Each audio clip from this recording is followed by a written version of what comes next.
present Jimmy Clitheroe as the Clitheroe Kid with Peter Sinclair, Patricia Burke, Danny Ross and Diana Day in... Help! It's a girl!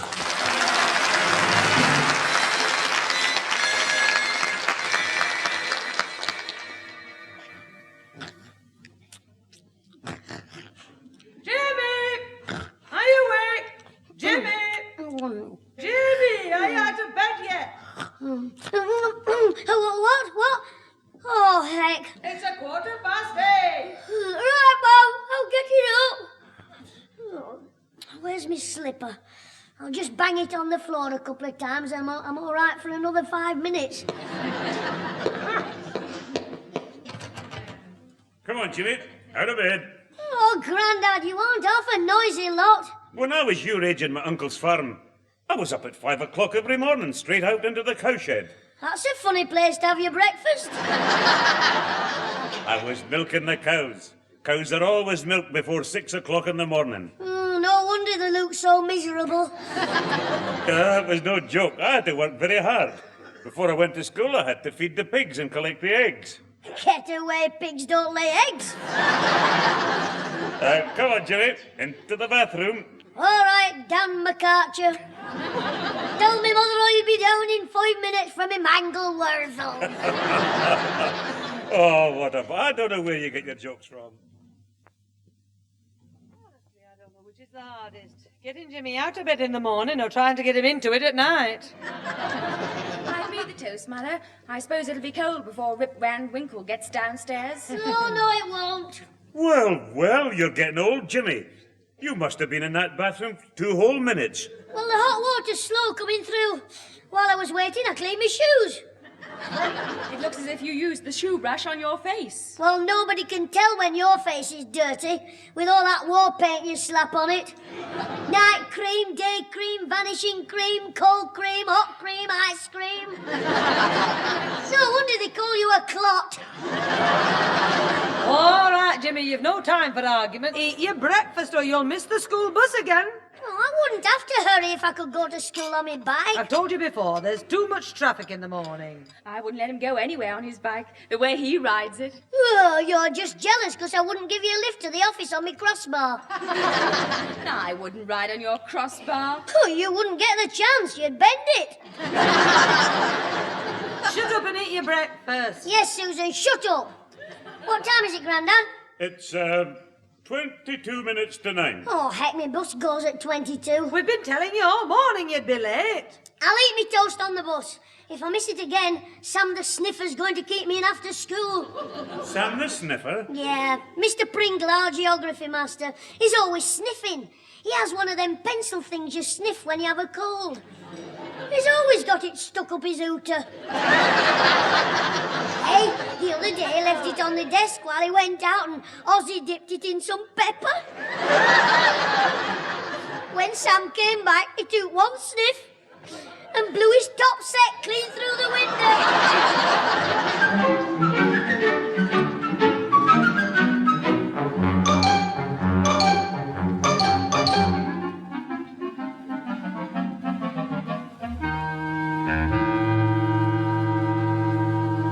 What time is it, Mr. Pringle? 4:30. Well, can I go home now, sir? No, you're staying here till 5. Well, you only keep the others in for half an hour when they're late. I know. But the extra half hour is a punishment for teasing Charlie Thompson. I will not tolerate fighting in the playground. I'm sorry, sir.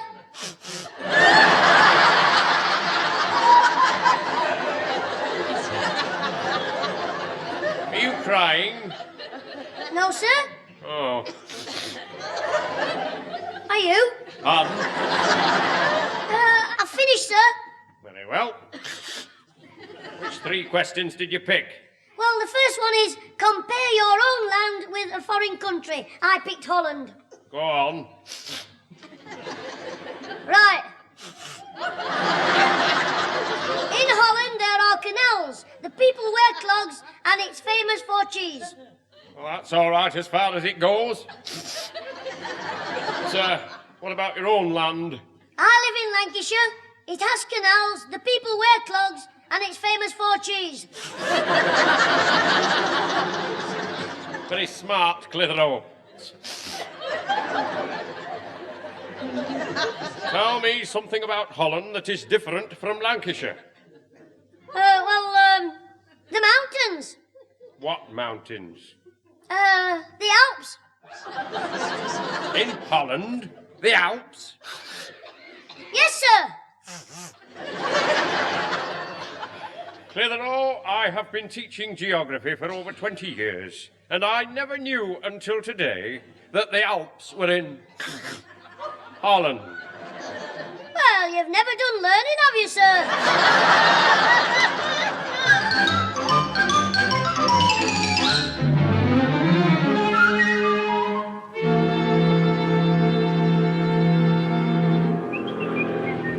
Hello, Jimmy. You just coming home from school? Let me see, Alfie. School cap and blazer, satchel, exercise books and pencil. No. I've been fishing for tiddlers, you daft-looking... Aye, that'll do. I got you late, aren't you? I was kept in. I've been teaching Sniffer Pringle about geography. Yeah, but he's a geography master, isn't he? Well, he knows nothing about Holland. Yeah, but all he must do is an MA. That's not what the lads call him. Where's your bike? Well, I took it to Jackson's garage because I've got a screw loose. No, not me, my crankcase.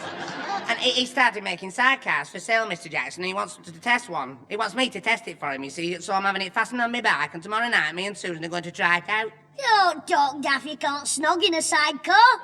There's not enough room. Oh, like, I hope I haven't got to suffer your corny jokes all the way through tea. Oh, are you coming to our house for your tea? Yeah, your mum invited me. Oh, I wondered why you had a clean shirt on. Well, here's our house. Come in and put your nose bag on. Oh, you and your jokes. Come in, Alfie. You're right, Jimmy. Hang your cap in the hole, Mr. Hall. I'll hang your pants up in a minute while you're still wearing them. Right, come in the living room. Hey, we've got visitors. You're sure you won't have another cup of tea, Mrs. Matthews? Oh, no thanks, Mrs. Clitheroe. We must get home, I'm afraid. Hey, Jimmy, I hope we're not intruding. I don't know about you, but I live here. Come on. I'm glad you've got settled in so quickly. You'll like it here. Alfie, we've got lodgers. And I know Jimmy will be pleased to see you, Sandra. Thank you, Mrs. Clitheroe. Hello, Jimmy. Oh, heck. Sandra Matthews. You're late home from school, Jimmy. Yeah, I was kept in by the human suction pump. Sander. Sniffer. Jimmy, that'll do.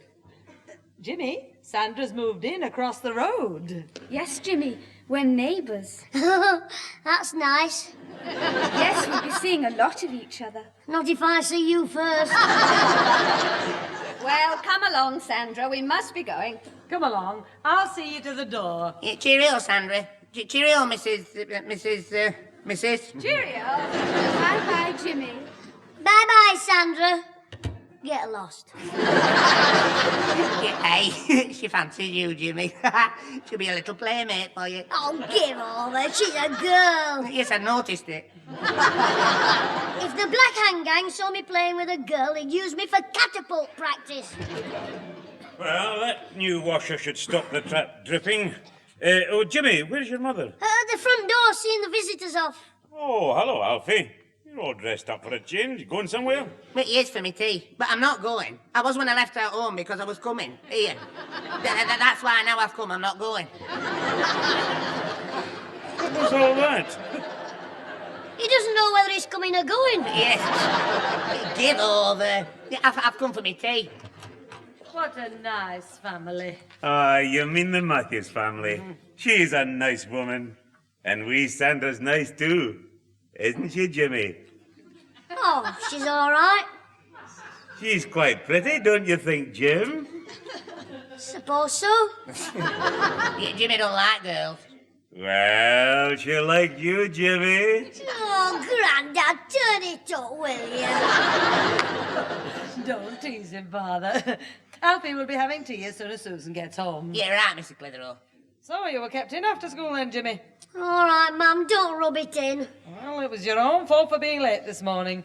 Maybe in future you'll get up when you're called. You were kept a long time just for being late, Jim. Oh, it wasn't just that. I was kept in for having a fight with Charlie Thompson. Was he kept in late as well? No, he was sent home early. Because his nose was bleeding. Jimmy, you shouldn't have been fighting. Well, we couldn't play marbles. It was raining. Look, what was this fight all about? Charlie Thompson came to school with his cousin, a girl. He even carried her books. What's so terrible about that? You what? He's in the Black Hand Gang. We followed him round the playground shouting, "Sissy Thompson, where's your gym slip?" Then we held him down and tied a pink ribbon in his hair. No wonder Charlie clouted you. If I'd been your teacher, I'd have kept you in every night for a week. Well, it was Charlie's own fault. He shouldn't come to school with a soppy girl. Put these things on the table, Father, will you? Right, yeah, Pat. Oh, Jimmy, in case I forget, will you call at Mrs. Matthews' house in the morning? She asked me if you'd do a favour for her. Oh, all right, Mum. What is it? Take Sandra to school on the bus. You what?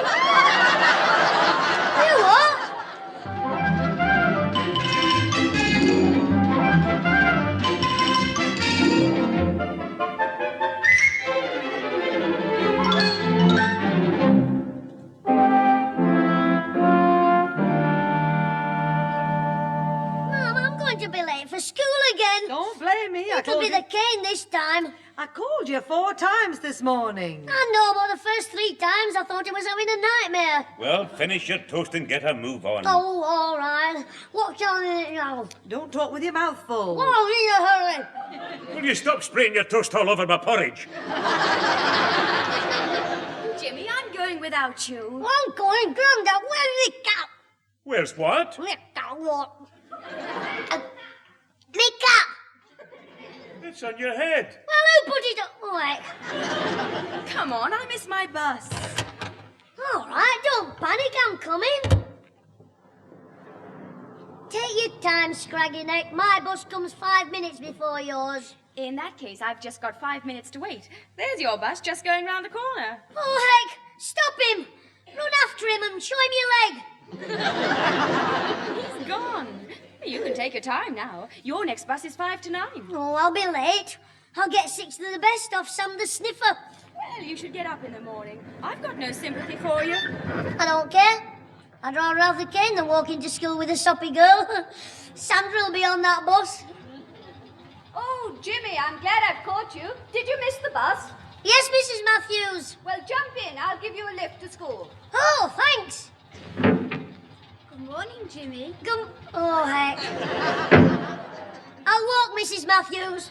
What are you playing at? Don't be silly, Jimmy. You'll be late for school. Of course you'll get the cane. That's nothing to what I'll get from Charlie Thompson. Oh, don't be stupid. Get in. Oh, but Susan. Get in. I'm glad we saw you, Jimmy. Are you? You all right in the back there? I'll be a lot happier in the boot. Daddy's away for a week, so he told Mummy she could have the car every morning to take me to school. Oh, you mean you won't be going on the bus? No, I'll be taking her in the car. So if you ever miss it, you can always have a lift. Can I? How lovely. That's very nice of you, Mrs. Matthews. Say thank you, Jimmy. Thank you, Mrs. Matthews. You're very kind. Don't worry, Jimmy. I'll have you at school in plenty of time. Could you run round by the hospital? What for? I'd like to call and book myself a bed for this afternoon.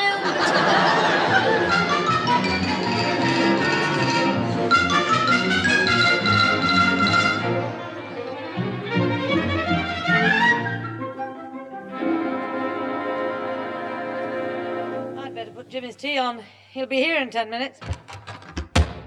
He's here now. I recognise his knock. Jimmy! One day you'll bang that door and the house will fall down. Good, then we'll be able to move. What's the matter with you? Oh, it's been shocking. Mrs. Matthews took me in her car right to the school gates and I had to walk in with Sandra. And he saw us. Who? Peeping Charlie Thompson.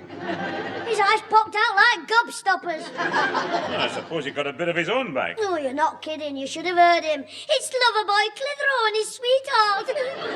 When's the wedding? And Ozzy shouted, "Get married at dinner time, then we can throw us rice pudding." I hope you didn't start fighting with Sandra there. Oh, no, ma'am. I just walked round the corner with her, went in and closed the door, right on Charlie Thompson's foot. Well, that was a daft thing to do. Was he all right? He was hopping mad. Then when I came back after playtime, somebody had written on the blackboard, Jimmy loves Sandra. Ooh, I didn't half clout Ozzy. How do you know it was Ossie? Because he's the only one who spells loves L-U-V-S. What did the teacher say? Oh, before he came in, I rubbed it out with Ozzy's head. The teacher said, Higginbottom, what's happened to your hair? It's white. I said, well, you see, worries a lot, sir. He's entitled to worry, with you for a pal. Hey, I thought I'd had it at dinner time. I was in the playground and the Black Hand Gang surrounded me, both of them. Charlie had a cricket stump, Ozzy had a ruler, and I had the wind up. Why, what happened? Charlie said, you're a traitor to the gang, mixing with girls, isn't you, Ozzy? Ozzy just nodded his head. He was still eating his rice pudding. Oh, Father, he's pulling our legs. It's true. Just when they were going to attack, I had a brainwave. I told them that being friends with Sandra was all part of a secret plan to help the gang, and they'd come crawling to me on their hands and knees when they found out what it was. And what is the secret plan? I've no idea. But I've got till next Monday to think of one. And in the meantime, I suppose you won't be taking Sandra to school on the bus. I don't have to. My mother's taking her in the car every morning. Well, be sure you catch that bus every day or you'll be getting another lift. To your doom. Don't worry, I'll be up like grease lightning in the morning. As soon as you call me, I'll come down them stairs quicker than you did, Grandad, the day you trod on me cricket ball.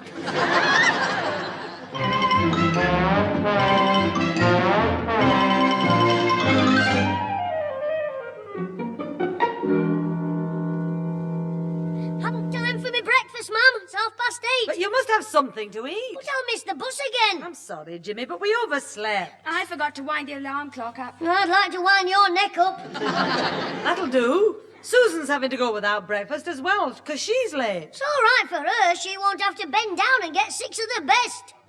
If you miss the bus, Mrs. Matthews will gladly give you a lift. I'm going, Mother. I'll get something in the canteen. All right, love, see that you do. Oh, are you going, Susan? Yes, Grandad, I must fly. Well, get on your broomstick, nop it. Don't you be rude. Well, here you are now, the toast. I'm afraid I've scorched it a wee bit. You're joking. They look like coal bricks. Well, it's all this rush. I just don't know what I'm doing. Anyway, come on, eat your porridge. Right. Where's the milk? Where is it? Oh, don't tell me it's still in the cow. It's at the front door. I forgot to bring it in. Oh, heck, I'll never get to school. If you want the milk, go and get it. Oh, isn't it marvellous? You get me up late, my breakfast's not ready, and now I've got to go on a milk round. Come morning and get the milk. Oh, all right, what a life. I'll be late again. Hello, Jimmy. Alfie, hand me that bottle of milk. Yeah. Thanks. I've got it, Mum, and I'm having the cream. Oh, heck. What's the matter? I slammed the door in Alfie's face. Alfie's at the door. Oh, Jimmy, you're getting worse. What's Alfie doing here at this time in the morning? Maybe they don't have burnt toast at their house. All right, don't rub it in. I'm sorry, Alfie, come in. Jimmy didn't realise what he was doing. Oh, that's all right. I called for Susan so she could test my new sidecar. But I had a feeling she had to be early for work, and when I saw her getting on the bus before she saw me, I knew I was right, so I thought I'd wait for Jimmy. Good morning. Are you going? No, I've just realised I never said it when I came in. Good morning. Cheerio. Bye-bye. No, Jimmy. Not good morning because I'm going. Good morning because I've just arrived. Would you like a cup of tea, Alfie? No, thanks, Mrs. Clitheroe. I'm just going. Good morning. Cheerio. No. I'm waiting for you, Jimmy, to give you a lift. Oh, good, I'm ready now. Cheerio, Grandad. Eh? Oh, cheerio. Alfie, say good morning to me, Grandad. Good morning, Mr. Sinclair. How are you? Oh, Jimmy. That'll do. Now off you go. Go on. Right, Mum, come on, Alfie. Right, Jimmy. Bye-bye, Alfie. Cheerio. Ta-ra. Good morning, Alfie. Hello, Jimmy. Oh, shut up and come on. You should think yourself lucky I called for you. Look, there's your bus just going. Right, we'll race it. I'll get in the sidecar. Where's the door? You're on the end of that handle. Are you having difficulty? Yeah, can't cock my leg over. Oh, you. Mrs. Matthews over the road there. I can't get the car to start. I'm afraid my battery's flat. Ask her what shape it should be. What shape should it be? Shut up.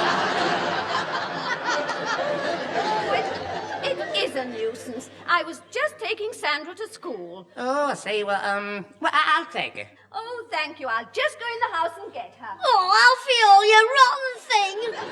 You can't do this to me. Do what? Take me to school with a soppy girl. Oh, I've forgotten about your trouble with the gang. Well, I'll have to take her now. Oh, and I'll get murdered again. Oh, I won't miss that bus again, even if I have to stop awake all night.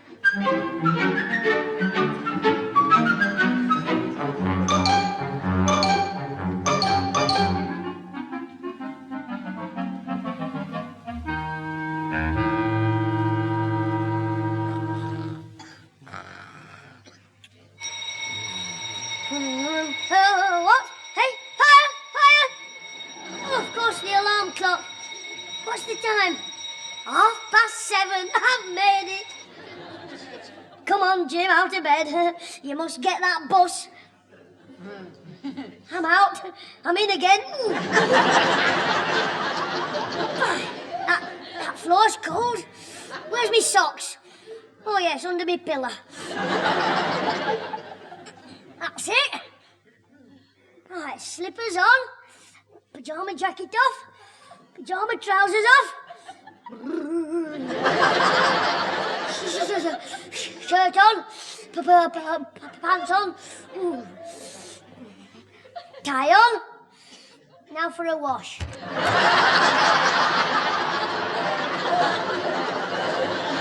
Not a sound. The lazy lot.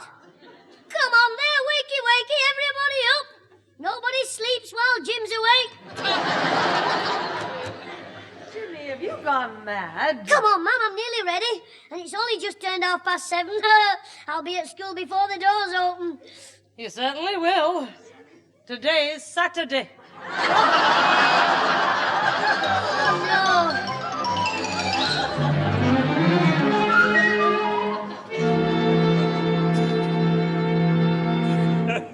I can't get over it. You getting up at that time this morning, Jim?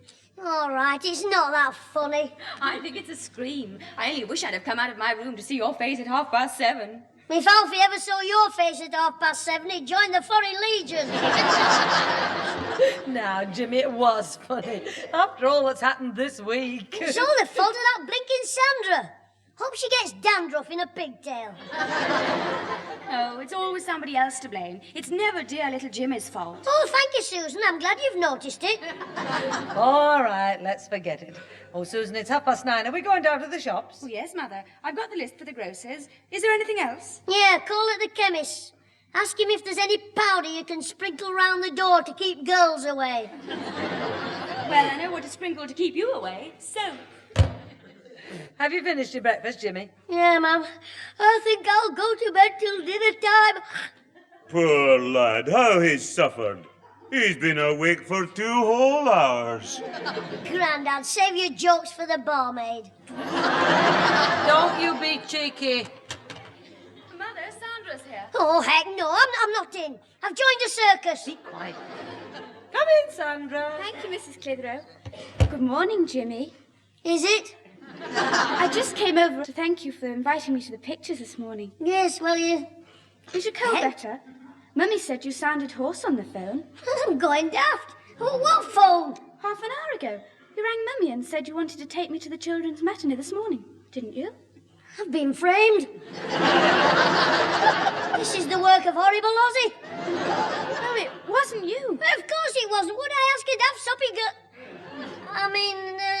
No. Oh, well, I'd better go home then. Just a minute, love. It doesn't matter whether Jimmy asked you or not.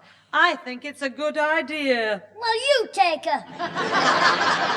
Jimmy, remember your manners. Well, if he doesn't want to take me... Oh, well, it isn't that, Sandra. I've no money.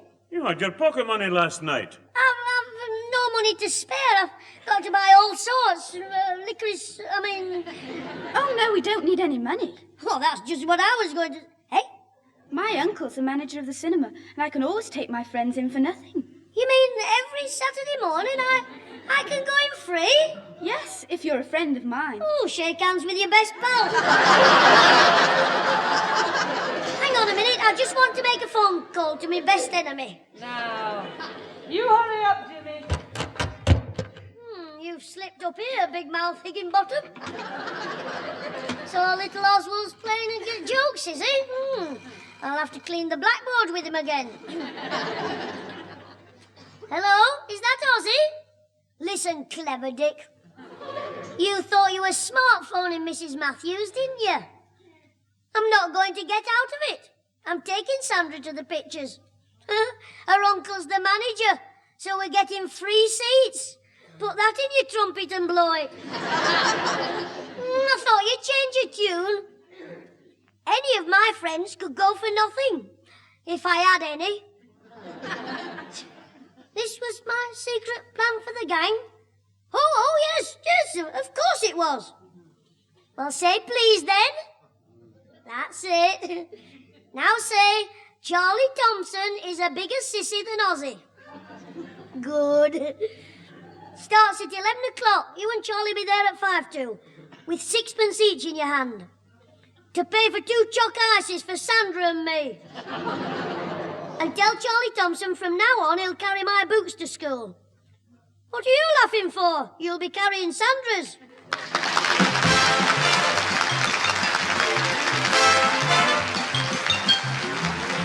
Those involved with the Clitheroe Kid this week were Peter Sinclair as grandfather, Patricia Burke as mother, Danny Ross as Alfie Hall, and Diana Day as Susan, with Brian Truman, Rosalie Williams, and Susan James. The recorded programme was written by James Casey and Frank Roscoe, produced by James Casey, and starred Jimmy Clitheroe as the Kid himself.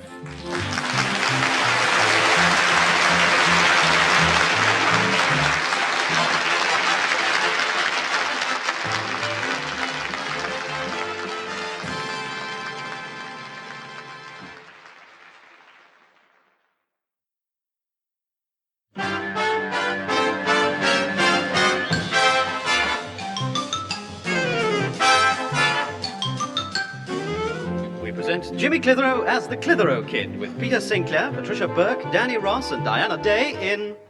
It's a knockout!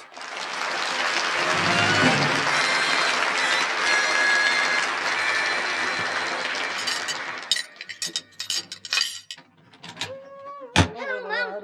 Oh, what a smashing match it was. The Rovers won 2-1, and we only had 10 men most of the game, because Dirty Dixon was sent off by the ref when he hurt his foot. The referee sent him off for hurting his foot. Yeah, because he hurt it when he kicked the referee. Hey, those cakes look smashing. Oh, my favourites, eclairs. They're not for you. I'll just have a little... You what? We'll be having our tea in an hour. These are for Mrs. Billington and Mrs. Butterworth. You mean Beaky Billington and Jolly Florrie are going to scuff the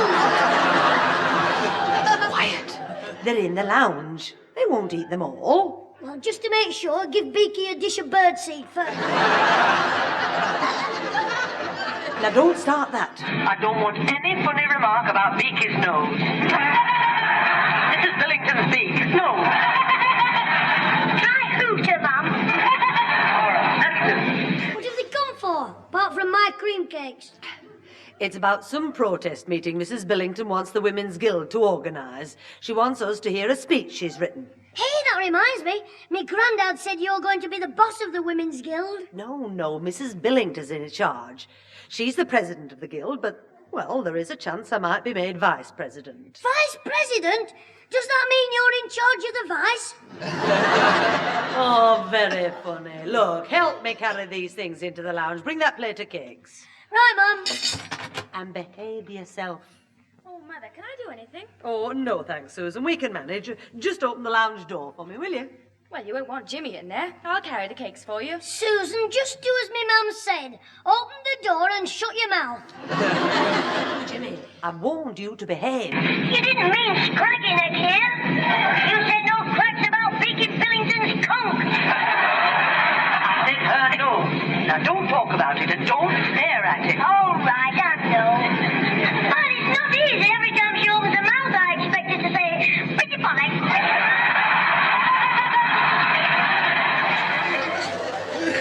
Well, look down at her feet. Why, are they funny as well? He's just trying to be clever. He wants a good smack. Now then, I want no trouble. Yes, Mother. There you are. Oh, I envy you, Mrs. Billington, being able to talk in public. Speeches, I couldn't do it. I'd be so embarrassed in front of a crowd I wouldn't be able to open my mouth. That'd be a change.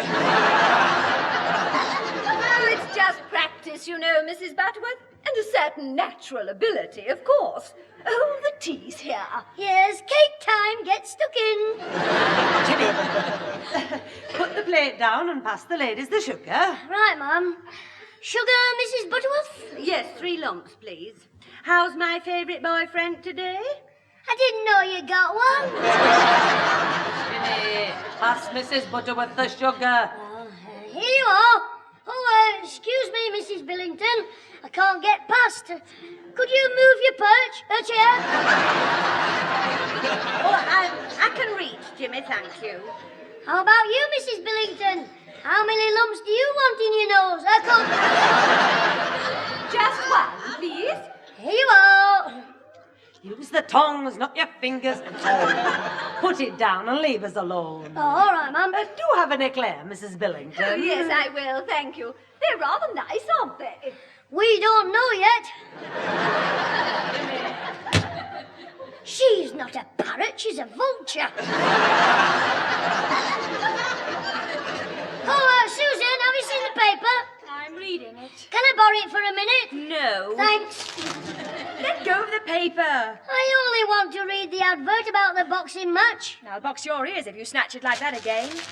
All right, I'll read it while you hold it. Turn to the back. I'm looking at the fashion page. Oh, that's a load of rubbish. Hey, what's that woman got on? Do you wear those? Oh, shut up. All right, I'll find the advert for you. Thanks. There it is. All right, don't lean on me. I'll read it. The Lightweight Championship of Great Britain. Oh, smashing. It's next Saturday night between Teddy Jackson and Kid Patterson. Oh, great. Tickets 3 guineas, 1 guinea and 10 shillings. Oh, heck. Sue, we've always been pals, haven't we? No. Oh, but Sue. Not a penny, especially for a boxing match. You're too keen on fighting as it is. If you're not watching it on the telly, you're practicing it with Ozzy. Oh, Sue, this is a championship. I couldn't care less. I'm going up to my room to read in peace. You and your boxing. And what's wrong with boxing? It's better than all that wrestling you do with Alfie. And what's going on here? Oh, Susan says she doesn't like boxing. Well, most women don't. You like it, Grandad, don't you? Oh, I've always been keen on it. You know, Jim? Oh, when I was in the Merchant Navy, I had 37 fights. Oh, you must have had a bad temper. Jimmy, I'm talking about 37 boxing matches I had. And out of all that, I only lost 2. That's funny. I've only lost 2 fights against Charlie Thompson. Many have you had? 2. But he fouls. The last time I was winning easier, and then when I wasn't looking, he bit me. Well, you should always look your opponent in the face. How could I? I was sitting on his head. Well, you were fouling him, sitting on his head. You can't blame him for biting you back. He didn't bite me back, he bit me butt. All right. Now, look. It's just high time you learnt the proper way to box. Yeah, like by going to watch some champions. That's the best way to learn. Oh, in my time, I've seen the greatest. All over the world. Peerless Jim Driscoll, Jack Dempsey, Jimmy Wilde, Benny Lynch. Superman? What do you mean? I'm talking about real champions. Who was the best? Well, the finest boxer I ever saw was Peter Mackay. Never a champion, but one of Scotland's greatest. You couldn't mistake him in the ring. Bald head, broken nose, cauliflower ear. Ah, he was a bonny fighter. If he was bonny, what were the ugly ones like? What do you think of Teddy Jackson and Kid Patterson? I've never seen them. Well, now's your chance. They're fighting here next Saturday. Tickets 3 guineas, 1 guinea and 10 shillings. And I'd like to treat you. You'd like to treat me? Yeah, but I'm broke, so I'll let you treat me. Now, just a minute, Jimmy. Because watching is the best way to learn, you said. I know, but... Oh, go on, Grandad. You don't want people to think you're Scotch, do you? What? Not... People are Scottish. Scotch is a drink. Ah, well, you should know. Now, look. Scottish people are the most generous in the world. Good, you'll take me then. Now, don't misunderstand me. It's not the money. Oh, no. No. Before you can appreciate boxing, you've got to learn the rudiments of the sport. For instance, the target is the part of your body up the sides and across here. And a punch doesn't count unless it lands firmly on the target with the knuckle part of the glove. Oh, you mean like this? Oh! Yes, like that. Sorry, Grandad. Did I hurt you? No, I was just surprised. It was only a wee tap. Well, now I know that. Can we go on Saturday? Now, that's only the beginning.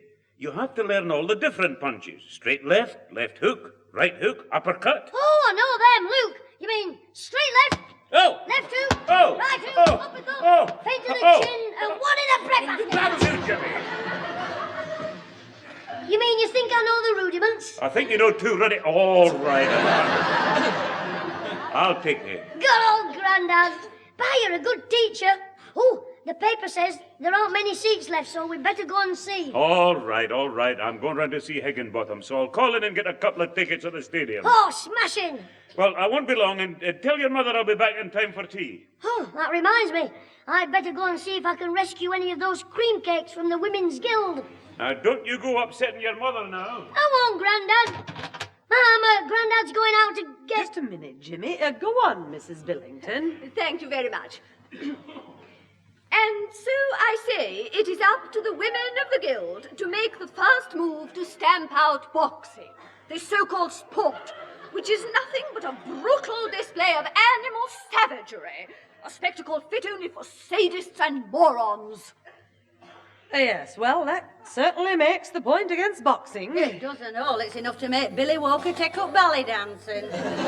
Billy Walker, who's he? Oh, he's that young heavyweight. Not a great boxer, but a lovely punch. You remember, Pat, we saw him on telly when...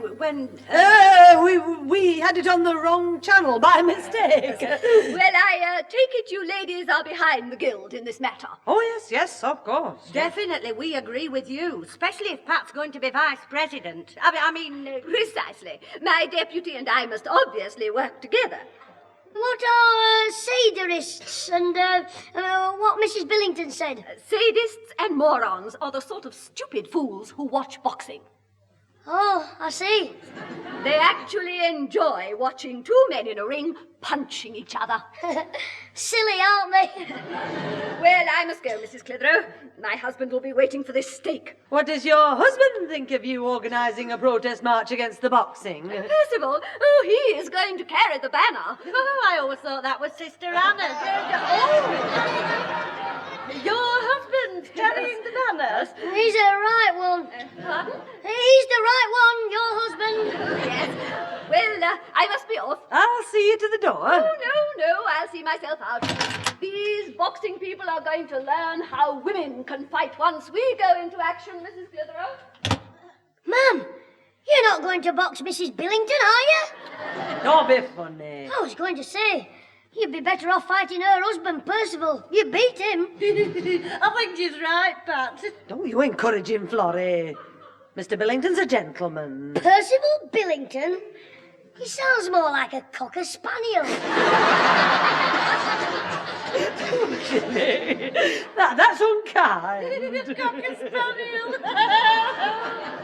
Oh, Patty has got those great big watery eyes. Yes, I'm sorry. You are naughty, Jimmy. Me? I didn't mention his eyes.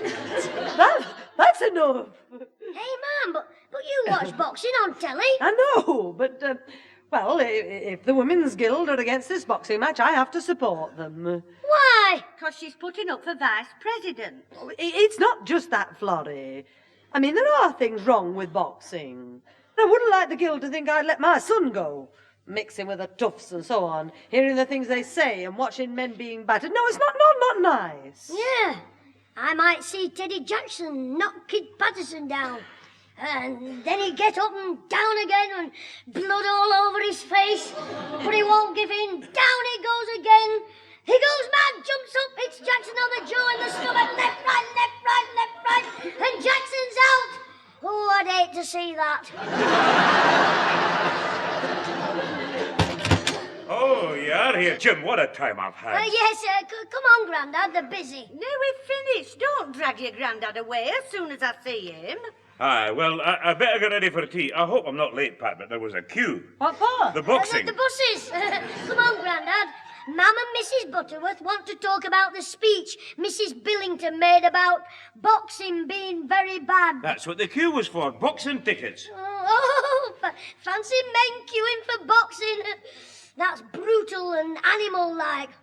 Mrs. Billington said people watch it are sadurists and moorhens. What are you babbling about? The Women's Guild are organising a protest march against this boxing match. That's why Mrs. Billington was here. Oh, come on, Grandad, let's go and wash his hands. Eh? Oh, right. Bye, Florrie. Bye-bye, Peterkins. It must be awful, seeing two men punching each other. Oh, it would sicken me. What is all this? Don't you want to go after all? Of course I do. Did you get the tickets? Aye, a guinea each. That's out of my holiday money. Oh, well, for the next month, I'll give you the money off your empty bottles. But what about this guild business? Look, my mum doesn't mind boxing, really, but we'll keep it a secret so that she won't worry about Beaky. It's all her doing, old busy-bozzy Billington. I'd like to box her. Hey, what a target you'd have with that hooter.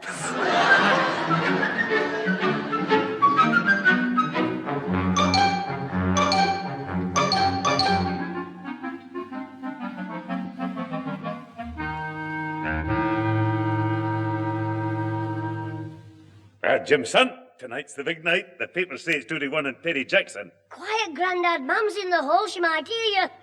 We've kept it a secret for a week. Don't spoil it now. Sorry. Mind how you've kept it up for a week, I don't know. What have you told her? Nothing, really. You see, she's going round to Beaky's tonight. They're watching some daft women's programme on the telly, so she thinks I'm staying at home. No, I won't have any lies. I don't tell lies. I just don't bother to tell the truth. I only said the teacher told me I ought to do some swatting. And my mum thought I meant I was going to do some. I didn't say I was. Like you say on Sunday afternoon, I'll just away for a breath of fresh air. And it cost you 1 7 a pint. All right. But don't expect me to tell fibs for you. Father, I'll have to slip out and get something from the shops.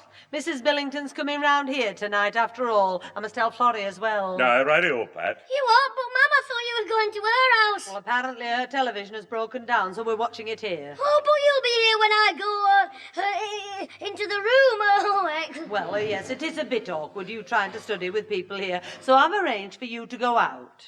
Go out? Yes, Mrs. Fraser rang me about you. I can't go out with her. She's married. She wants a babysitter tonight, so I said you'd do it. What? Oh, but I can't. Can I, Grandad? Well, not if... it's nothing to do with me. Oh, thank you. Look, Mum, I don't know what to do with babies. Oh, nonsense. You've done it often enough before. If the baby cries, just give it to Tummy. Yeah, but babies do more than cry, you know. What is all this? Last time you were delighted. You went on about her lovely cakes and the half-crown she gave you. Are you up to something? Oh, no, of course not. But I'd love to do it. Good, that's settled. Well, I'd better get off. I must get something nice to give Mrs. Billington. I know what I'd give old parrot conk. I'd give a foul pest. That's torn it, Jim. Rotten babysitting. Well, I'm not doing it. I'll find a mug to take me place. Oh, well, don't look at me. I'm going to the fight. So am I, as soon as I find a mug. Oh, we got over an hour yet, Susan. The search is over. What's that? I just heard the mating call of the cuckoo. You're right, Susan. Oh, hello, Mr. Sinclair. Jimmy. Come into the parlour, Alfie. Oh, Alfie. Jim, I think I'd better not listen to this. What does he mean, Jim? He thinks you're going to tell me a naughty joke. Don't be funny. I don't feel very funny. I've just heard something very sad. What's that? All about a poor lonely baby. You know Mrs. Fraser? Oh, yeah. Yeah, she's a very nice lady. Bless you. Ta. Hey, well, what about Mrs. Fraser? It's her baby. She's going to be in the house tonight, all alone. No one to look after it. To give it a dummy or put it on the whatnot. You what?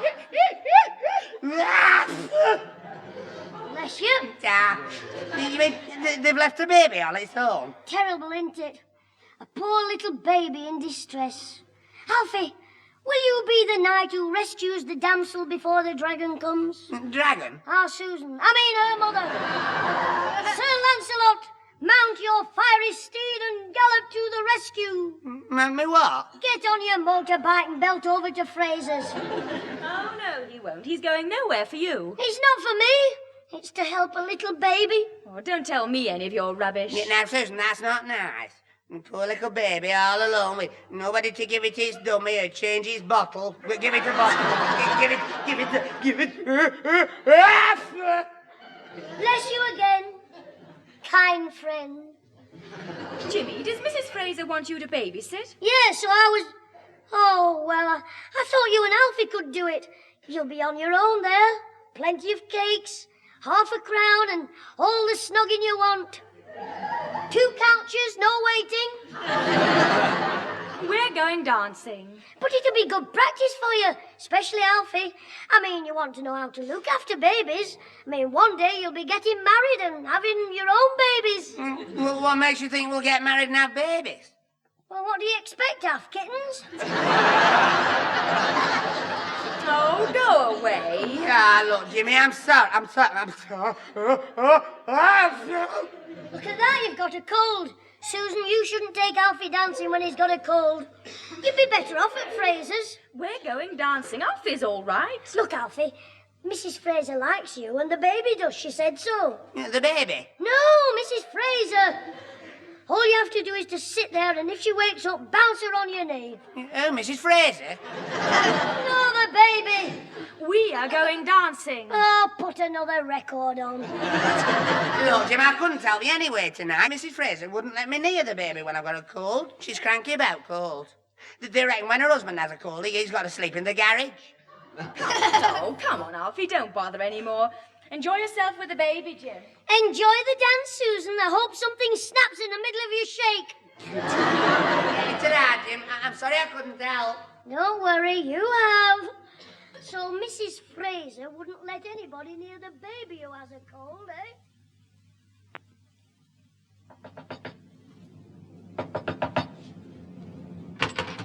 Hello, Jimmy. You're early. Come in. And how are you this evening? Oh, I'm fine, Mrs. Fraser. Achoo. Achoo. Have you got a cold? A cold? Achoo. I don't think so. You have got a cold. It sounds a bit like it, doesn't it? You ought to be at home in bed. Oh, no. Mum said I had to come here to look after the baby, so I'm here. Achoo. Achoo. Achoo. Just give me some hot milk, 2 aspirins, and then leave me to the cot. You can't look after a baby in your condition. Oh, don't worry about me, Mrs. Fraser. I've brought some old smelling salts that I found in my bab's cupboard.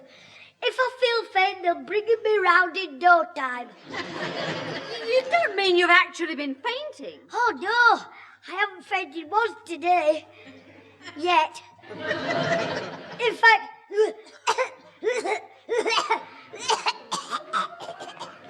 I feel fine.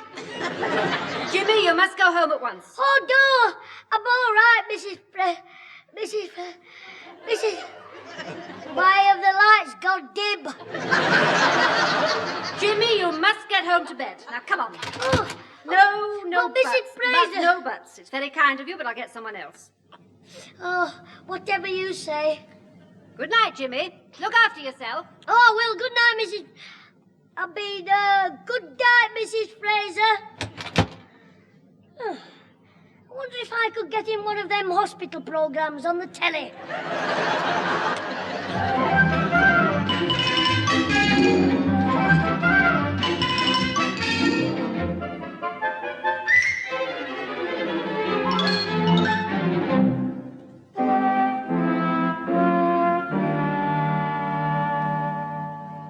first night at the holiday camp it was, and he was so handsome. Wavy hair, flashing teeth, and such strong hands. I noticed them when we was dancing.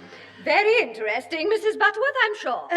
More tea, anyone? No more for me, thank you, Mrs. Clitheroe. No thanks, Pat. Anyway, this fella, a real Don Juan he was. It's almost time for our television programme, isn't it? Almost, yes. I'll switch on the set to warm up. Talking about warming up, this bloke. He walked me back to me chalet and he kept looking at me with his dark, smouldering eyes. My knees went right weak. You know what I mean, Mrs. Billington? I have no idea. No, of course you wouldn't have. Pardon? She means nobody's likely to walk you home. You being married, I mean. Right. I take it you were a widow at this time, Mrs. Butterworth? Oh, yes, but still it was the first time I'd met Alphonse, so of course you know what I said. No. That's right. Well, I mean, I couldn't let him kiss me on the first The program will evening. start in just over 1 minute. Oh, good, it's on. In a minute, I mean. At 9:30 tomorrow night, we shall be showing a telerecording of the Lightweight Championship of Great Britain between Teddy Jackson and Kid Patterson. The actual fight will be starting in a few minutes, so we thought you might like to join our cameras for a quick look at some of the celebrities who are at the ringside. We can do without that. Over then to Dickinson Stadium. Oh, you won't see any of the fight, not till tomorrow. I won't see it then. Neither will anyone connected with the Women's Guild, I hope. I can see some well-known boxers there. Having No, no, of course not. Florrie didn't mean she would see it, did you? Me? Certainly not. Looking at men battering each other, stripped to the waist with all those lovely muscles rippling. No. See how many famous people you can spot as our cameras move around this packed hall. This is disgraceful. Just encouraging people to watch this brutality by mentioning celebrities who are... Good heavens. What is it? Do you see who I see?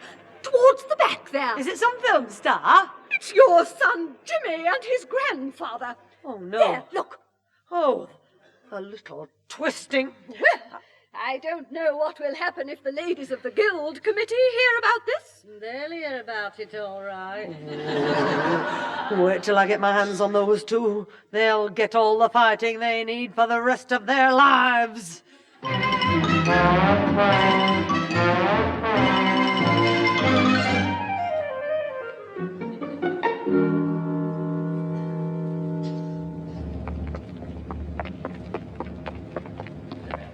Oh, it was a grand fight, Jimmy. Yes, but don't forget and mention it in the house. Don't worry, and don't you forget.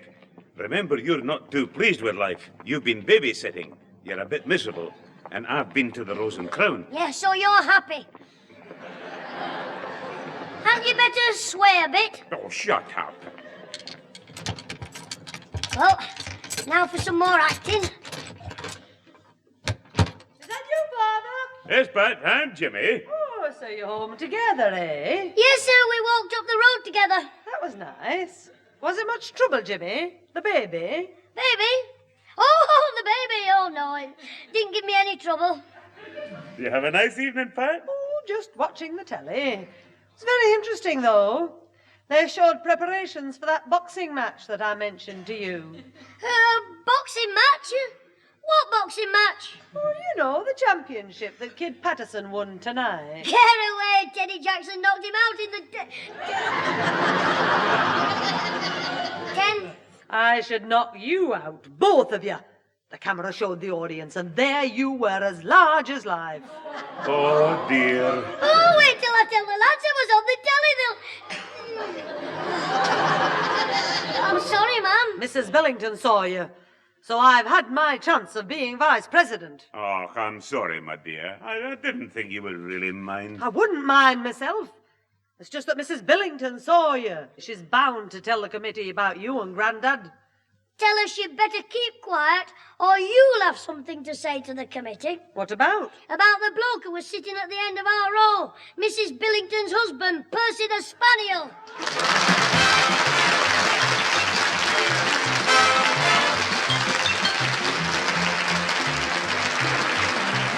Those involved with the Clitheroe Kid this week were Peter Sinclair as grandfather, Patricia Burke as mother, Danny Ross as Alfie Hall, Diana Day as Susan, with Molly Sugden, Rosalie Williams and Betty Allberge. The recorded programme was written and produced by James Casey and starred Jimmy Clitheroe as the Kid himself. I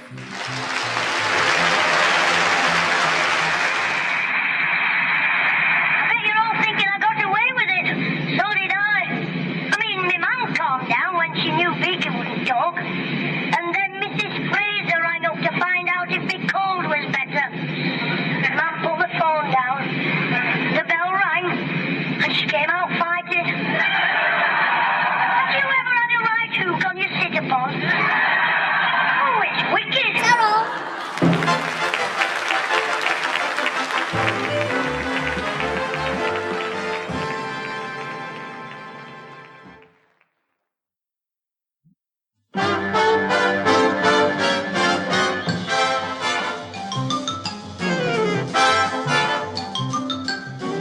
We present Jimmy Clitheroe as the Clitheroe Kid with Peter Sinclair, Patricia Burke, Danny Ross and Diana Day in...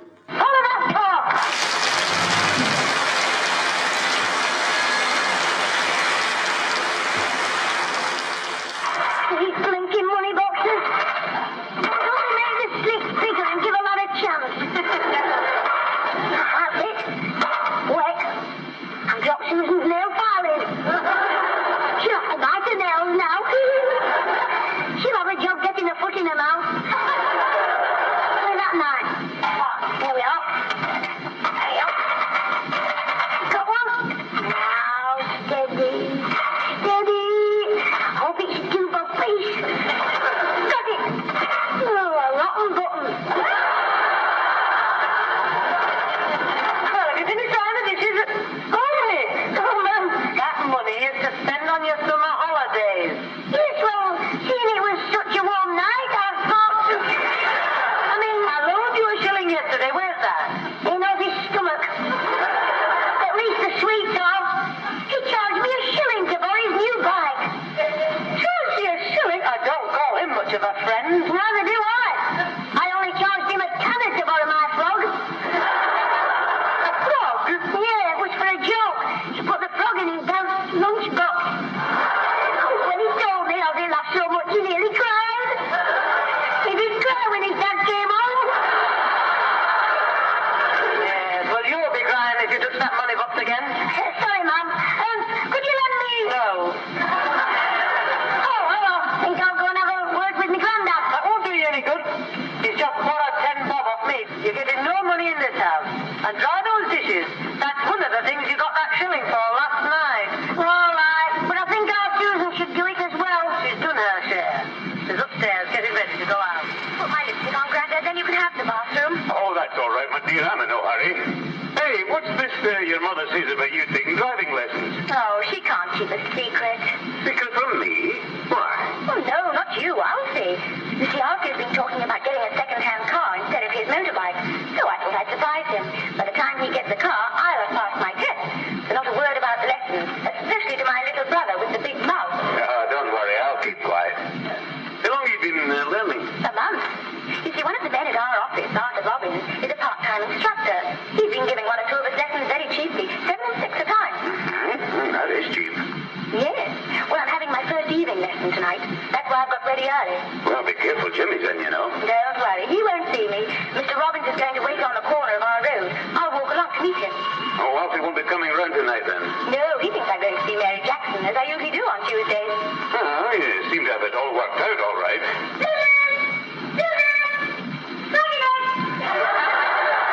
What do you want?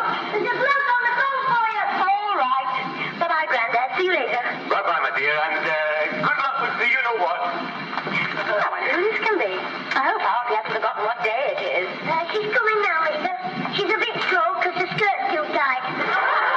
She doesn't walk, she waddles. Give me that phone, you cheeky imp. All right, kitty turtle.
your trick won't work.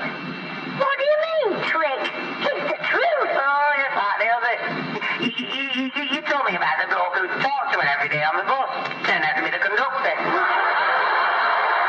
then I gave you 2 bucks to tell me what she whispered to the bloke you said she met every morning. And she said, an extra pint, please. It was a milkman. Twice I felt. No, this time it's the truth, Alfie. Honest. Look, I'll spit with it. First me out, not tonight. It's not her face. Oh, sorry, Alfie. But this is true. I heard Susan fix a date with this bloke at 7 o'clock. And she said she'd wait for his car at the corner. Because we had to keep it a secret.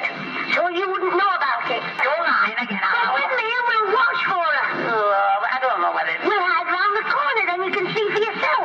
Oh, yes, why not? But there is no harm in finding out. Good. Get your things on. Go. Stop. Gloves. Wallet.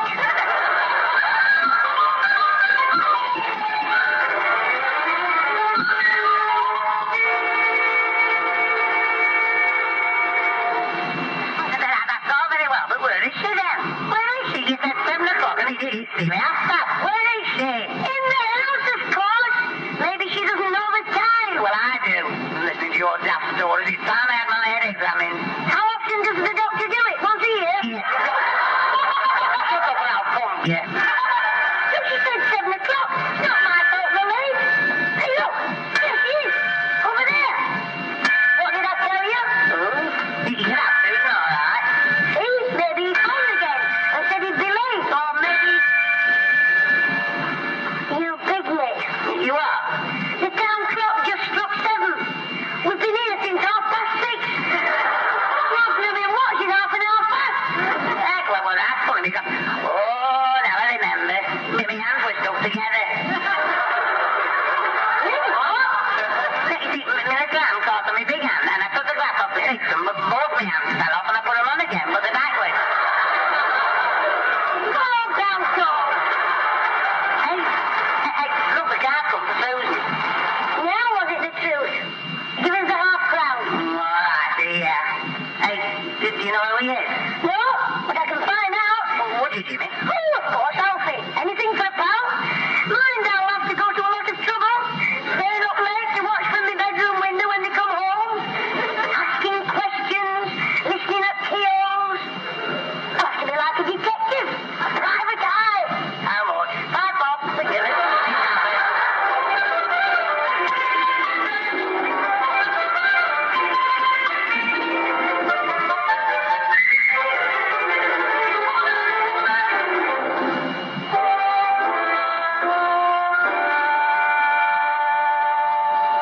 Keep your voice down, Alfie. Susan's in the living room. I'm sorry, I'll keep calm. Go on. So, that's it. He's been taking her out for a month in his car. Mostly on Saturday mornings. That's when Mrs. Butterworth has seen him. Oh, Florrie Butterworth. Florrie Butterworth from next door, Saul. Yes. They always meet round the corner. She just happened to be glancing out of the window with her binoculars.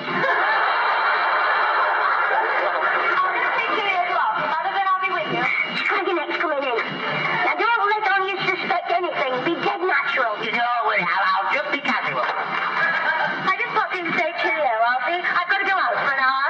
It's worth it taking you this time in his car. I mean, What do you mean? but nothing. I don't know anything about a car. The bloke who said. I didn't see it. Oh, right. Who's this fella you're going out with and you better stop it? Don't talk to me like that. You don't own me. No, if you did, you'd have to pay for your dog license. Shut up, you. Look, Alfie Hall, if you've been spying on me, you'll be sorry. I haven't been spying. I've been Jimmy to the whole day. If I want to go in somebody's car, I will do. And I don't have to ask your permission. But Susan, I'm your girlfriend. Go on. I mean, you're mine. Oh, I'm sorry, but hey, where are you going? None of your business. What was all that about, Susan? Yes, Alfie, you think he was my husband. Well, you were really not a married couple anyway. Do I gather he knows about the driving business? He knows I've been going out, but he thinks that Arthur Robbins is my boyfriend. Well, didn't you tell him? No, let him think what he likes. He'll feel all the more of a fool when he finds out the truth. He'll be on his knees apologizing. Oh, you women are a cruel lot. directly from the mill. Poetry. Come on, Susan, or else start on the rabbit burn. We'll be here all day. Very funny, Pat. Well, you do go on sometimes. Bye-bye, Grandad. Bye-bye. With some power the gift he gives, to see yourselves as others. Oh, I suppose I do go off a bit. Wait there, Alfie. Has Susan gone, Grandad? Yes, you just rushed out the door. Oh, I thought I heard the swish of a broomstick. Grandad, Alfie's very worried about this bloke who takes Susan in his car. You know, what's his name again? Mr. Robbins. That's right, Mr. Robbins. Mr. Robbins. No wonder he fancies Susan. Robin's always got the worms. Now, don't you say anything like that when Susan's here. She says he's very nice. Well, she'd better keep him away from Alfie, or he'll pull his feathers out. Now, look, this business is all a secret. But I can tell you there's no romance between this fellow and Susan. Well, what's the secret? I'm not saying, and that's all I can tell you. And I'm away upstairs to get ready. But tell Alfie he's got nothing to worry about. Not on your Nelly. Tell Alfie and ruin my business. If I can keep him away from Susan for a couple of days, it should be worth another £5.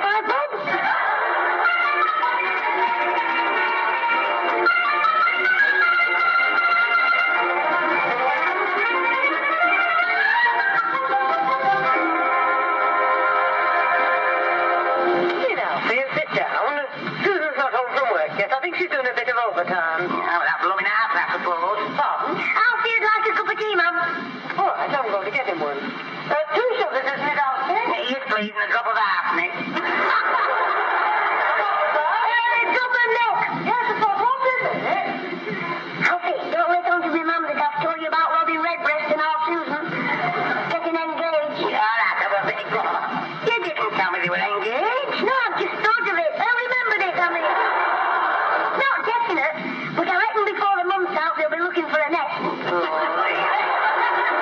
can I do? She won't speak to me. She's making me pass messages through you. It's daft. Well, it says having a row. Anyway, you'll see it tonight. Have you any more chocolates? Yes, in my pocket. Yeah, what about the boxes I sent you last night, the night before? Oh, they were lovely. Lovely, I mean. Here's the tea. Hey, Alfie. Oh, I thought you'd like another, Jim. Thanks, Mum. Now, if you'll excuse me, Alfie, I must pop down to the shops before they close. Give Alfie another cup of tea if he wants one, Jimmy. Hi, Mum. Thanks, Mrs. Clitheroe, but it'll be something stronger than tea I'll need if Susan doesn't change again. You don't mind? I mean, she has once for that blinking whistler, the Birdman, Jack Bibbins Robinson. Oh, look, I must go, Alfie. I'm sure it'll all work out fine. Give us some chocolate. What you've given Jimmy the last couple of nights. Yeah, I will. Hey, what chocolate I gave you? She means that he gave Susan. She just happened to see me testing them. Did you eat them? Oh, I did have one or two. Yeah, and when did it Susan have? Couldn't say exactly. Half of them? Not half. A quarter? Not exactly. How many? She's on a diet. She was only giving up for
a nettle.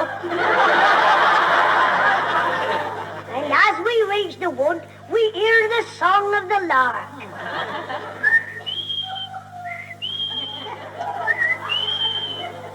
And then the sweet sound of the tomtit.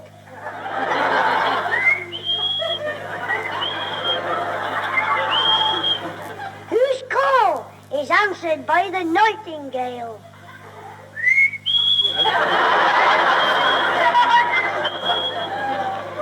Marvellous, Jimmy. Now be a dead duck. Alfie, what's this about Mr. Robbins? Well, when Jimmy told me you and Robbins were getting engaged... What? Yeah, engaged. I decided to go and tell him to keep off the grass, so I phoned your office and got his address, Cardigan Road. Oh, no. Yeah, well, I had no paper, so I wrote it on a pound note. I got on the bus and asked for a sixpenny, but I had no change, so the conductor took the pound note, gave me a dirty look, and 19 and 6 in 50 bits. And look, I got off, asked the copper for Pullover Street, but he knew what was wrong, and he sent me to Cardigan Road. But I didn't know the number. So you didn't find him? No. Good. But I found his house. The house? Well, I knocked at the door and a lady answered, and I said, could she help me? And she said, try doctor. Yes, no. I said I was looking for Arthur Robbins to stop him chasing my girl. I wanted to get engaged to her, and could she tell me where he lived? Did she know where he lived? She knew, all right. She's his wife.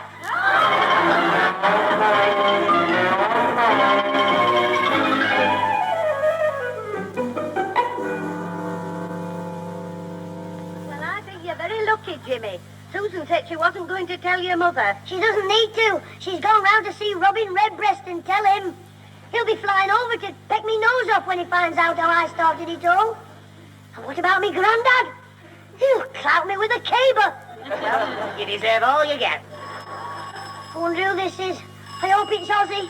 I want to call somebody horrible names. Hello. This is the Nut House. Pardon, isn't that Clitheroe? My name is Robin. Oh, heck. Alfie, it's the pigeon on the phone. And I don't think I'm going to like his message. Hello. Are you there? No, we're whole out.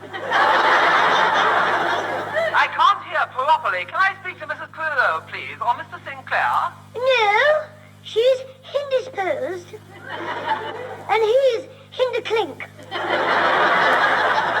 I don't know whether you are trying to be funny or just stupid, but I'm coming round to see them about a boy called Jimmy. They won't buy him, they've got one.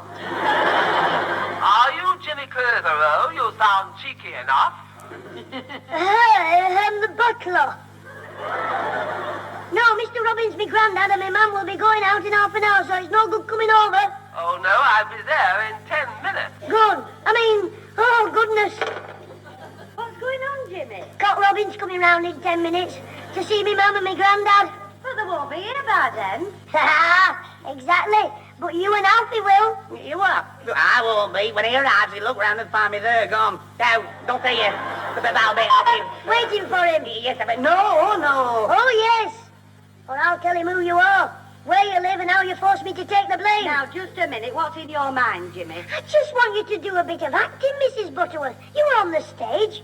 You be me mum and talk to this fella. What about me? I can't be your granddad. Oh, it doesn't matter. You just talk to him. After 5 minutes with you, Robin will be that dizzy he won't know whether to fly away or lay an egg.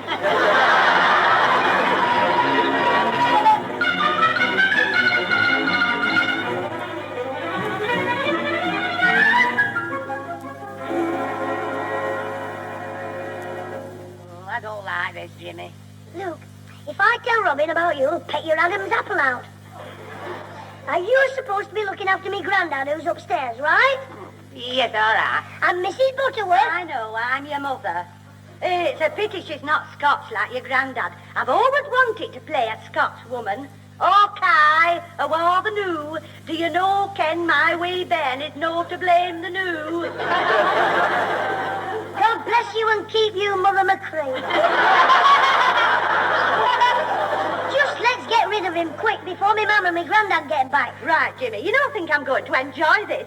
Hey, I could be old, couldn't I? Excuse me if I don't get up, young man, but me poor old bones are creaking and cracking like an old egg.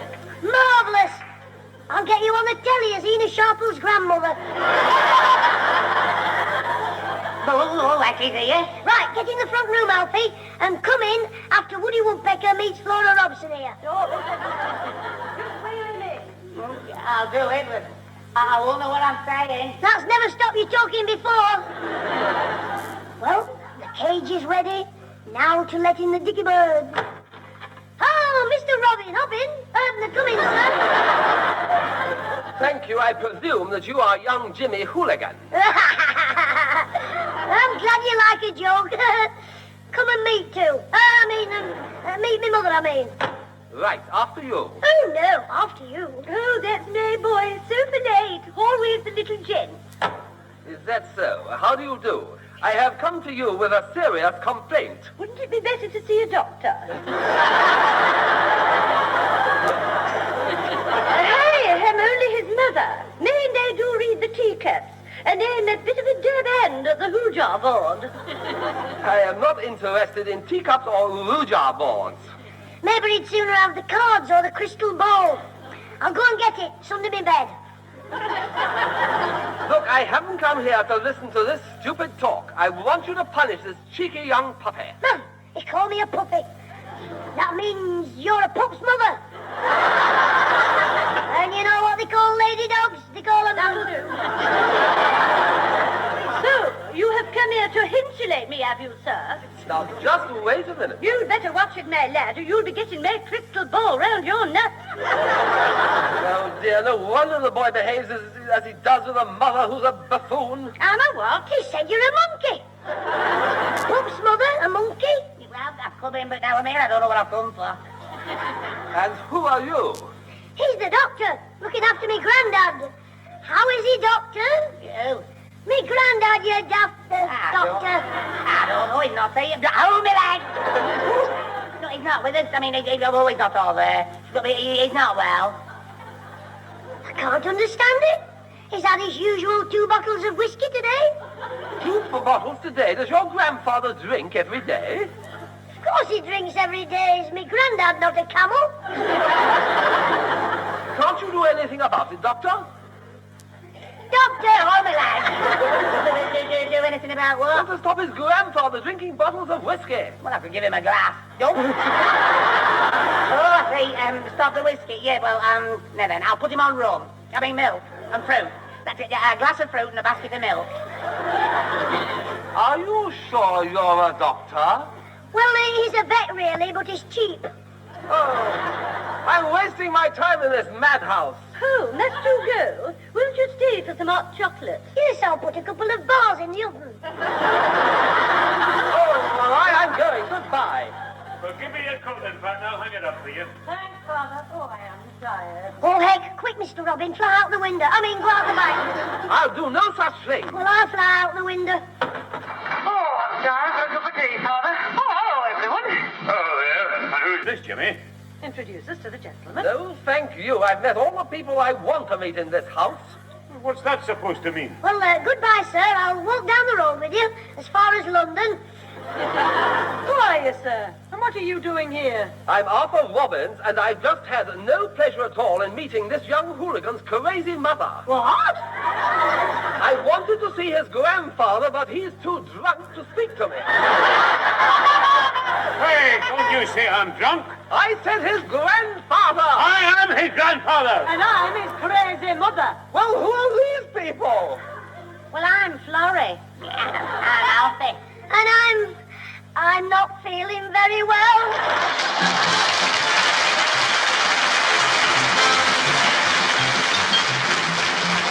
Those involved with the Clitheroe Kid this week were Peter Sinclair as grandfather, Patricia Burke as mother, Danny Ross as Alfie Hall, Diana Day as Susan, with Molly Sugden. The recorded program, which was written and produced by James Casey, starred Jimmy Clitheroe as the kid himself. Well,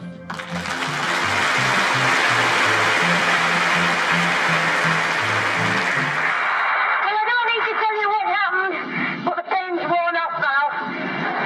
And I still have some of the money I earned as a private eye. Anyway, there was a bit of good news this morning. Susan failed a driving test. So Robin Blooming Redbreast wasn't so clever after all. Well, I've got to go.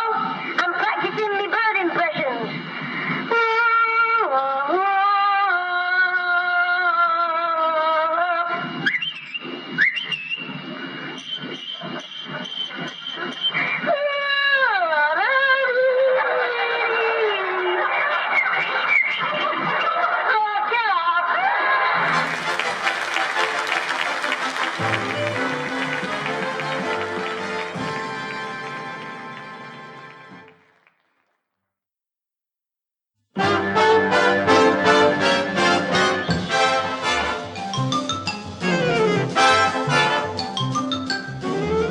present Jimmy Clitheroe as the Clitheroe Kid with Peter Sinclair, Patricia Burke, Danny Ross, and Diana Day in Clitheroe's concert party.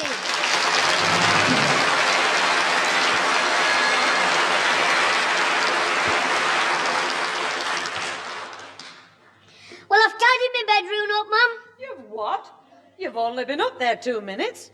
Did you move all those empty boxes and football gear and cricket stumps that were on the top of your wardrobe? Yep, they're all tidied away. Where did you put them? Under the bed. Really, you're hopeless. Put them all in the box room. Oh, all right. In a minute, Mum.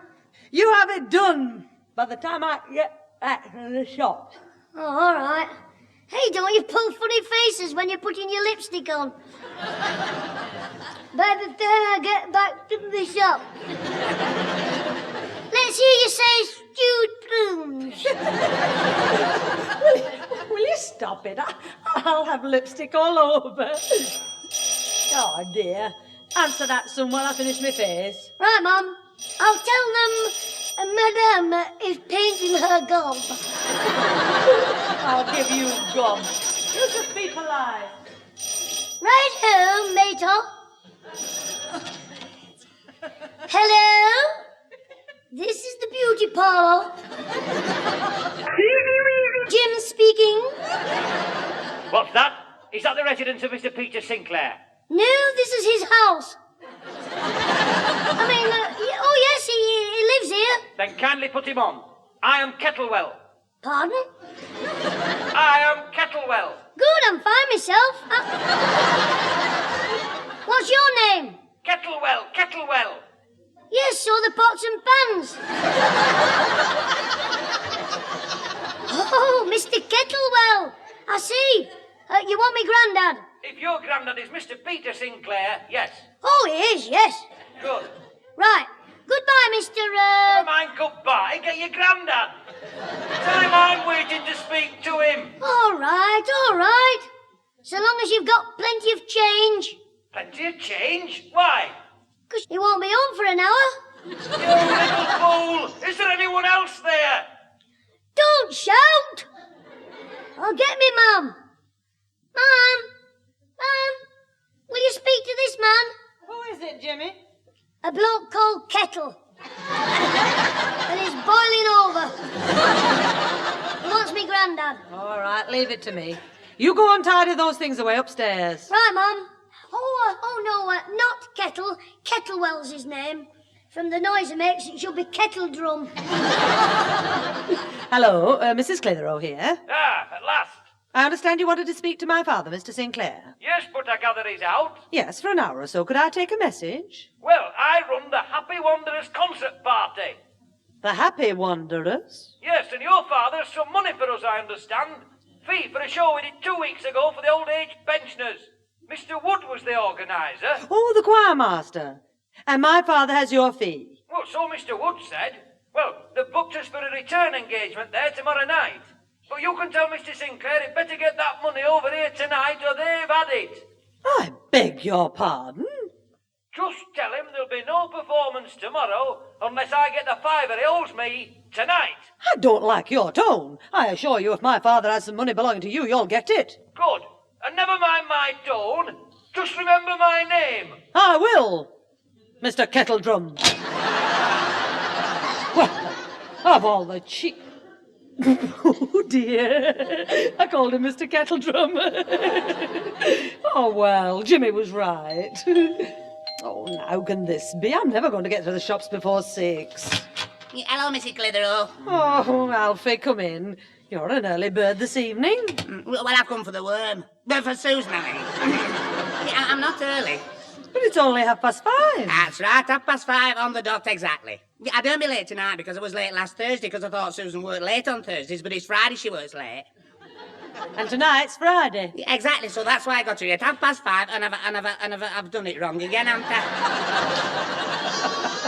Oh, it doesn't matter, Alfie. You can have a cup of tea with her when she gets home. Ah, thanks, Mrs. Clitheroe. Luke, I've got to dash down to the shops before 6, so will you excuse me? Ah, of course, that's all right. Hey, could I go for you? Because it won't take a minute on my motorbike. Well, it would be a big help, Alfie. I only wanted a large white loaf and £1/2 of butter for tea. Yeah, right, I'll be back in no time. Oh, thank you, Alfie. Here's the money. Ta. I can't understand how I got mixed up with the days. Yeah, I must be going daft all of a sudden. No, Alfie, you've always been a bit... it could happen to anyone. Bye-bye. Oh, Maggie, Maggie, may they have taken her away, and she won't be walking down... What's that? What's happened to me? Oh, it's a coat. Somebody's dropping coats off the roof. Sorry, Alfie. Be careful. That's my granddad's best sports jacket. How did he get down here? He took a running jump out of the bedroom window. I dropped it, you fool. Bring it round to the back door. Why the back door? Because I don't want anybody to know I dropped it out of the bedroom. Look, I'll explain when you get to the back door. Yeah, but why were you shaking your granddad's jacket out of his bedroom window? To shake the sneezing powder out of it. Oh, I see. More sneezing powder. That I spilled on his jacket when I took the packet out of his drawer. Oh, it was his sneezing. What's he doing with it? Is he in his second childhood? No, you're in your first. I hid my sneezing powder in his room so nobody could find it in mine. Well, I was taking it out to share it with somebody, and I accidentally tipped the box over my granddad's jacket. Oh, yeah, I suppose you were going to share it with Ozzy. No, Susan. I was going to pour half of it over her lace hanky. Jimmy, is that somebody at the back door? No, ma'am, just a gypsy selling clothes pegs. And what? Well, tell him we don't want any and close the door. There's a draft. You heard her. Get back to your caravan, Alfie. Oh, very funny. I'll give you clothes pegs. Oh, if you're giving them away, we'll have a dozen. Now, listen here, clever boy. Quiet, my mum will start complaining about you again. She was complaining about the draft. That's what I mean. Keep your mouth shut.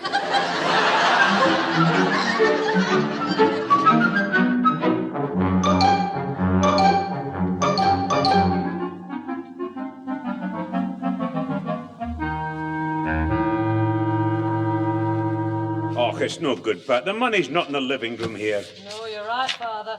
And it's definitely not upstairs anywhere. Are you sure you've lost it? Of course. I distinctly remember Mr. Wood giving it to me last night. 5 £1 notes in a blue envelope. I stuck the flap down myself after I counted it. Well, I've been through the lounge with a fine tooth comb. There's definitely no envelope in there. Oh, this is terrible. Old Kettlewell won't do the concert without his money. This fiver was for the show they did before. Grandad, why don't you check with Mr. Wood that you did get it? He gave me the envelope before I went to the Rose and Crown. I remember it clearly. Yes, you would do. It's when you come back from the Rose and Crown things aren't too clear. I mean, you... I don't want any of your comedy, Jimmy. What I mean, Grandad, is that you may have given it back to him or something. Anyway, it'll do no harm to ring and check. No, you're right there, I will. Oh, I can't ring him. Why can't you ring, Grandad? Well, he'll be at the hall rehearsing the church drama group. There's no phone there. I'll have to walk round and see him as soon as I get changed. You don't need to bother, Grandad. Alfie can take me round on his bike. I'll ask him about it. Well, it would be quicker. Yeah, we'll be back in no time. Hey, what are they rehearsing, Grandad? Eh? Oh, at the church hall. It's Shakespeare, an excerpt from Romeo and Juliet, I think. What? Timberhead is Romeo? He'd look a right Royal Romeo in tights with his sparrow legs. He's the producer. Mind, I don't think he's got much to produce from what I've heard. I don't like Romeo and Juliet anyway. It's all snogging. Now, Hamlet, that was smashing. I saw the picture. At the end, there were bodies everywhere, blood all over. It was nearly as good as Goldfinger.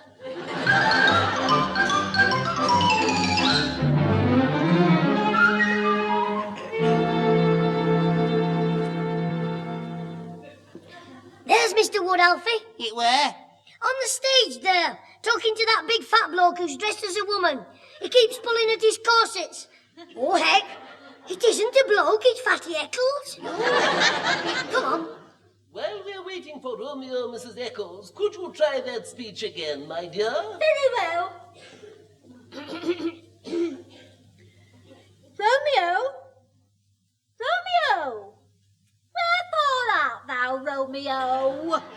No, my dear lady, that is not what I want. But, hey, Jim, she's Juliet. You what? I thought Juliet was 15 years old, not 15 stone. He must be a brave man. Yeah. Romeo, Fancy standing under her balcony. You're not wondering where Romeo is, my dear. You know where he is. He's under your balcony. That's why she can't see him. You are asking why should he be called Romeo like this? Romeo, Romeo, wherefore art thou Romeo? Come, Mr. Wood. Now let's hear you sing I Feel Pretty. Jimmy, your cracker's teasing him like that. He'll sling you out before you can ask him about your granddad. Now, what are you doing here, nuisance? He came with me. Shut up, Jimmy. My granddad wanted us to check whether you gave him £5 in a blue envelope last night. Just tell me, then I'll take Alfie away, give him some hot milk and send for the vet. Look, any more and I'll go and you can walk home. All right, Alfred, now let's get this settled. I am trying to produce a scene from a play under great difficulties. I know, we've seen Juliet. You'll need a crane to get her on that balcony.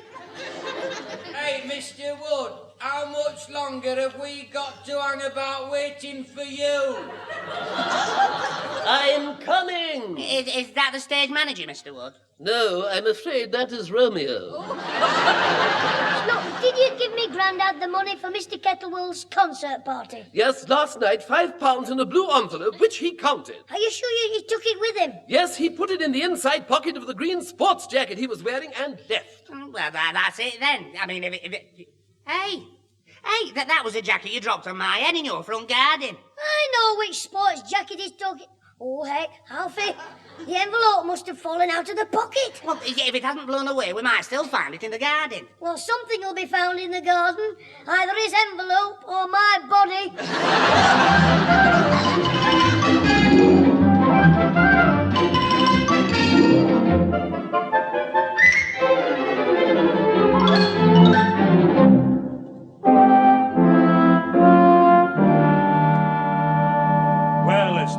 Pat, he won't listen to reason. Who's that? Your granddad's just been on the phone to Mr. Kettlewell. He's adamant. No money, no concert. I've got to raise £5 by tomorrow morning or the old age pensioners show has had it. Well, Mr. Woods will still have the Romeo and Juliet scene for him. Yeah, that'll be good for a few laughs. A bow-legged Romeo in tights. Yeah, he wasn't bow-legged. It will be by the time he's picked up Fatty Eccles. Will you stop trying to be funny? This is serious. Oh, look, what if Mr. Wood had a word with Kettlewell? It would do no good. There's nothing Wood can say that I haven't said. That's true enough. You should hear me granddad at a football match shouting at the referee. I'll bet he knows words that nobody... Yeah, that'll do now, Jimmy. No, Pat. This bloke Kettlewell's acting like some television star. All because him and his bloomin' old concert party have got an audition coming off. What audition? For that TV programme, The Good Old Days. The producer has written to say they can have an audition. What do they call him? Oh, Barney Colohan, that's it. Well, he probably auditions hundreds of people. I know, but Kettle was behaving as though he's already passed it. Hey, Grandad, I've got an idea. Has Kettlewell met this, Barney Colohan? Eh? No, he's just had a letter fixing an audition. Why? Nothing. Alfie, can you take me for a little run on your motorbike? Well, I could, yes. Susan won't be ready to go out for half an hour. Oh, good. Come on, then. Yeah, righto. Ta-ra for the moment, Mrs. Clitheroe. Where are you going? I'm going to take Jimmy for a ride. Oh, no, you're not. We're both going to take Kettlewell for a ride.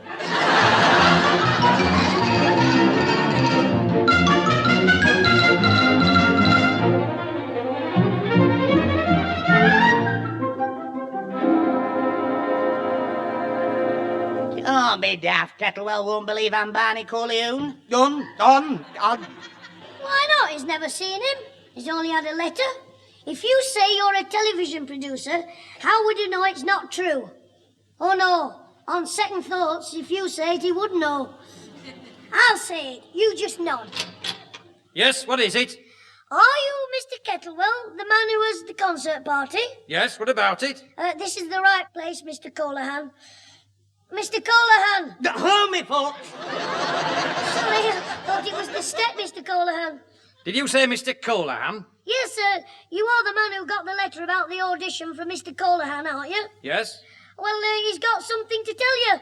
Haven't you, Mr. Colahan? Oh, yes, I have. What is it? I don't know. Yeah, but I forgot. I mean, He forgot he'll be away when you were supposed to have the audition, didn't you? Oh, yes, I remember now. I'll be away when... I've told him. Are you saying you're Barney Colahan, the television producer? Yes, I am, I think. I mean... But he will be here tomorrow, and he's been told you're doing a show for some old-age pensioners, haven't you? Oh, yes, that's right. I'll be here tomorrow, and I've been told that you were doing Shut up! Shut up. So he'll be able to see you there. And so it won't matter about having to cancel the audition. Isn't that so, Mr. Colahan? Oh, yes, that's the other bit, see. I will be able to go there, so it won't matter about cancelling me. Hold me, folks! Oh, dear, that step again. Now, listen here. Barney Colahan is 3 inches taller than him. Taller? He is wearing his flat shoes. And he has a big moustache. His razor slipped just this morning. Whoops, there it was, gone. And he's 10 years older. He's been taking monkey gland. Show him how you can climb trees, Alfie. I mean, Barney. Look, clear off, or I'll send for the police. Go on, clear off. Well, that was a clever idea, wasn't it? But I thought you'd never believe I was a television producer. No, I should have said you were a television advert. He'd have believed that. Well, why would he believe that? Because you're the living image of that little bloke the dog keeps sending for the tins of meat.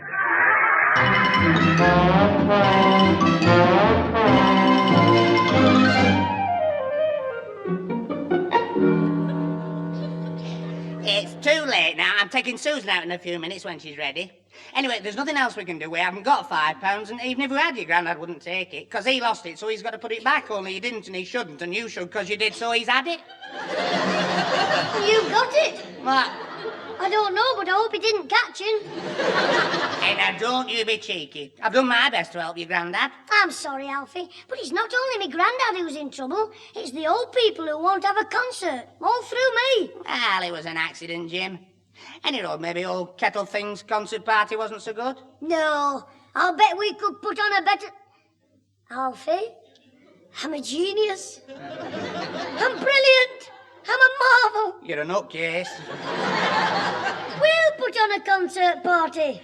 Then me granddad won't have to worry about the £5. Oh, well. Us. Granddad's a good singer. Mum and Susan can do something. Mum's been in the amateur dramatics, and Susan's always in the church panto. Yeah, but Jim... And I'm loaded with talent. Clitheroe's concert party.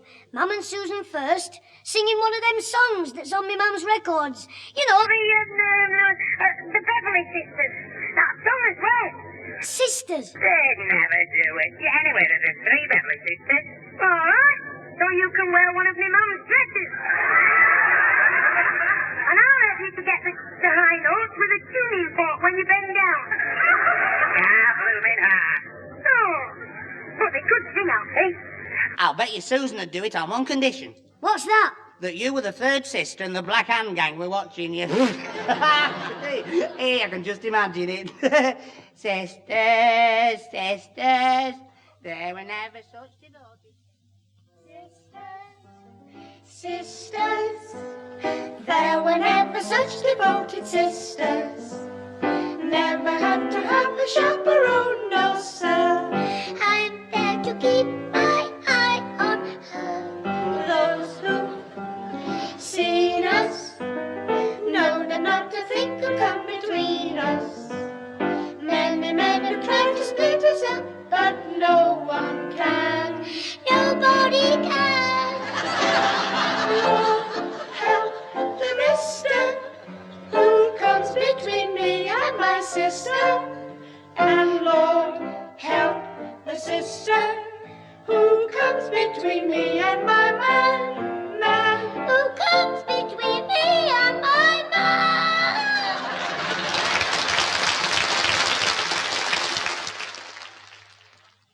Oh, that'd be a riot. Cut it out.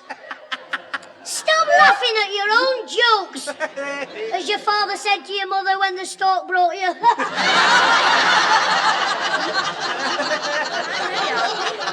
Hello, what's the joke? Have a look in the mirror. It's Jimmy, the great show producer. I'm serious. I'm saying we could do a concert, Susan. First you, Mum and, Florrie Butterworth next door. She's been on the stage. And you, Beverly Sisters. Oh, that would be marvellous. Well, it'd do for a start. And then I'd do some reciting, and then, I know, something funny. Alfie could sing. Go on, clever boy. No, that other record Mum likes. Baby, it's cold outside. Yeah, that's romantic. Do you mean me and Susan? No, you and Fatty Eccles, that's comedy. Look, never mind this nonsense. It'd be great. You know it. I really can't stay, but baby, it's cold outside. Simply must go. Baby, it's cold outside. The answer is Baby, no. it's cold outside. The welcome has been hoping that you'd so come in. nice and warm. Look out the window at that Susan will be so Your suspicious. lips look delicious. The father will be there Waves at upon the a tropical shore. Maybe really had better. Gosh, your We lips have to are make delicious. You're doing it wrong. You're mucking me up here. No, No, honestly, well, no, you've got to practiced say, this baby, with it's Mr. cold Woods. outside. I can't say that bit Well, about I'm having half singing that. a I practiced it with Mr. Woods.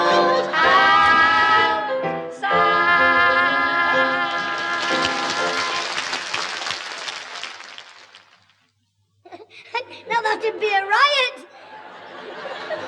Especially if Fatty Eccles went off carrying Alfie in her arms. Look, Jimmy, Grandad's the only one in his family who ever does any singing. Yeah, and even he's a bit shy on his own. Except in the Rose and Crown. We couldn't get a pub on the stage just to get him in the mood. Hey, I've forgotten. The best thing in the show would be me and me Grandad together.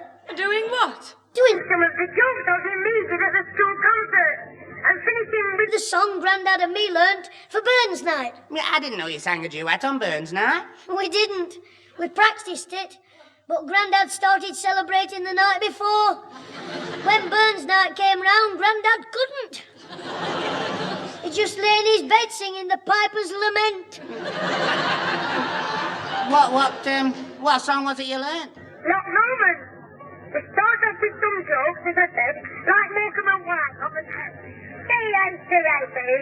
There's thousands of Chinese running around the streets. Where? In China.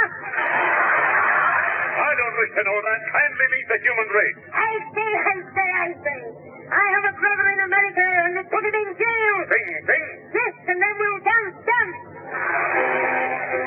Hoot, hoot. By yon bonny bank, and by yon Where the haggis bonny grow, berets, in the heather where the sun shines bright on Loch Lomond, Hey, I'm where harmonizing. me and my true love wherever want to go, All together. on the bonny, bonny banks, oh Loch Lomond. 2, 3, 4. For years at the high Put the porridge road, on. and now take the low me sparring road, on and I'll be in Scotland before ye. Hey, it did go with me Where harmonizing. me and my true love, I bet I'll make you wherever whistle meet if I tickle again. you with the thistle On the on. bonny banks, oh Loch Lomond.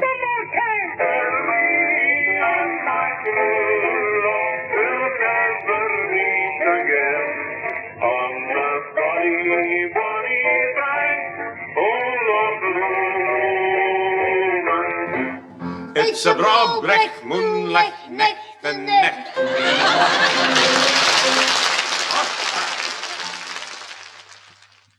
The old age pensioners have enough to put up with these days without you making them suffer.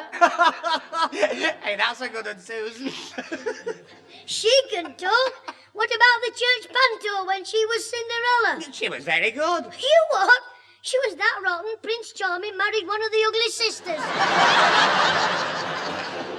Oh, well, what a day I've had. What a day. Could I have a cup of tea, please, Susan? Oh, yes, Grandad. I'll put the kettle on. It won't take a minute. Grandad, your troubles are over. Don't worry about the concert. Look, Jim, I don't want to know. Hello, Alfie. Hello, Mrs. Incl. You look tired. Aye, I've had a job trying to raise that £5. You don't need to bother anymore. We're going to do it. And you and me are doing that duet. I've got the money. By yon bonny bay. You what? You mean you found it in the garden after all? I've just come from the pawn shop. I've had to pawn my bagpipes. Well, it's like the vicar said. Out of evil comes good. What? I mean, it's bad pawning your bagpipes, but good for the concert. Oh, do you? No, I thought you'd found them in the envelope in the garden. Why in the garden? Well, because that's where Jimmy dropped your homie leg. He dropped my coat. Did he? I mean, I don't know, but I never saw it when it fell on my head. But he didn't. He didn't drop it out to the wind, never. I don't know anything about your green jacket that I picked up. I mean, It was about the last thing you'll hear before your brother starts yelling. He lost the envelope with my money in, playing with my jacket. Now, Grandad, keep calm. It was an accident. I'll pay you the £5 back. How? Threepence a week. I'd stop his pocket money for the next year, the little thief. Thief? You were going to let Grandad pay. That's as good as stealing. Don't worry, Susan. He'll get no pocket money until that £5 is paid. And for a start, I'll have the half-crown back you got last night. Yes, Grandad. Here. And you'll go to bed. And I'll deal with you later, you little robber. Yes, Grandad. Oh, what's wrong with him now? Oh, don't you take his side now, Pat. He lost my £5 and was too much of a coward to own up, and he lied. A coward and a liar. He lost the £5? Yes. He had my coat in the garden and the envelope dropped out. Well, there must have been a very strong wind. What do you mean? Because somehow it blew from our garden onto the bar of the Rose and Crown. You what? There's your envelope, with the money in it. Mr. Higginbottom has just given it to me. He got it from the barmaid. Oh, dear.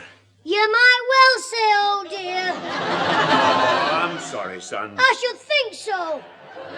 Taking me pocket money? Oh, well, here's the half-crown back. That's no good to me. After what you've said and scraggy neck here. Coward, liar, thief. I'm getting on to Perry Mason. What for? I'm going to sue them both. Like they say on the telly, $1 million for inflammation of character.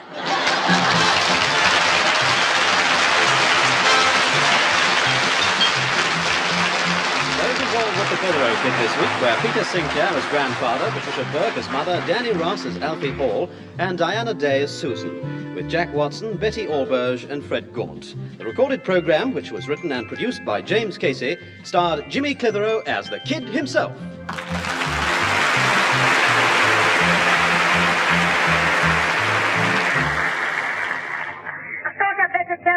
It's no use watching the Perry Mason program because I won't be on. I decided to let them off light.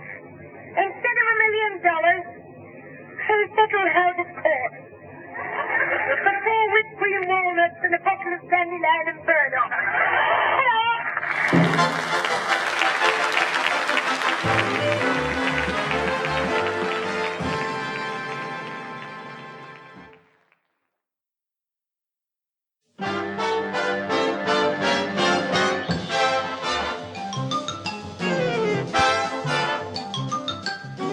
We present Jimmy Clitheroe as the Clitheroe Kid, with Peter Sinclair, Patricia Burke, Danny Ross, and Diana Day in... It's all in the mind.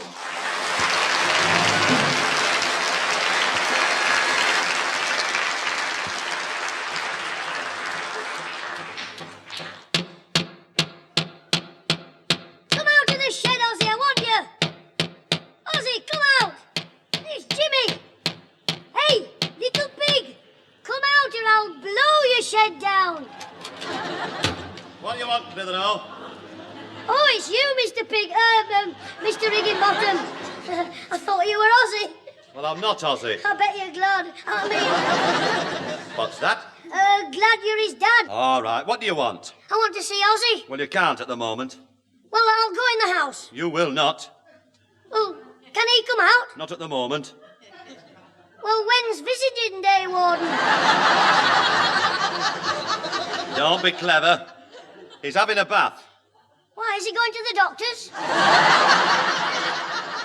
Clear up before I part your hair with this spade. I'm sorry, I just wanted to know about the meeting. What meeting? The Black Hand Gang meeting in your shed on Saturday night. I want to know what time I have to come round. If I catch you in this shed again, you won't come round till you've had a dose of smelling salts. Eh? Oh, you're joking. I didn't realise because you sounded bad-tempered. I am bad-tempered. I mean annoyed. Look, you're having no more meetings in my shed, the state you leave it in. I'm just clearing it out before the wife's mother comes. But she can't live in the shed. She'd get woodworm. It's for storing some of our old furniture. But it's the Black Hand Gang's headquarters. We fixed it when we made Ozzy captain. Yes, I know. And you've been coming here for 3 months, and Ozzy's only been captain for 3 days. Well, he ran away and left me on my own to fight 2 spud bashers. Spud bashers? Yeah, from King Edward's school. 2 of them, and they were big girls. Our Ozzy would never run away from a couple of soft girls. Soft? They were using Ozzy for netball practice. Then they chased me until one broke a catapult. What? Girls using catapults? Well, I think she had a catapult, because I heard her shout, "Wait for me, Felicity, me elastic snap!"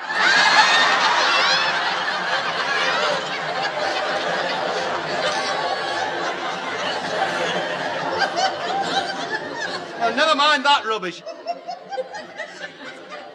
You're the captain now, aren't you?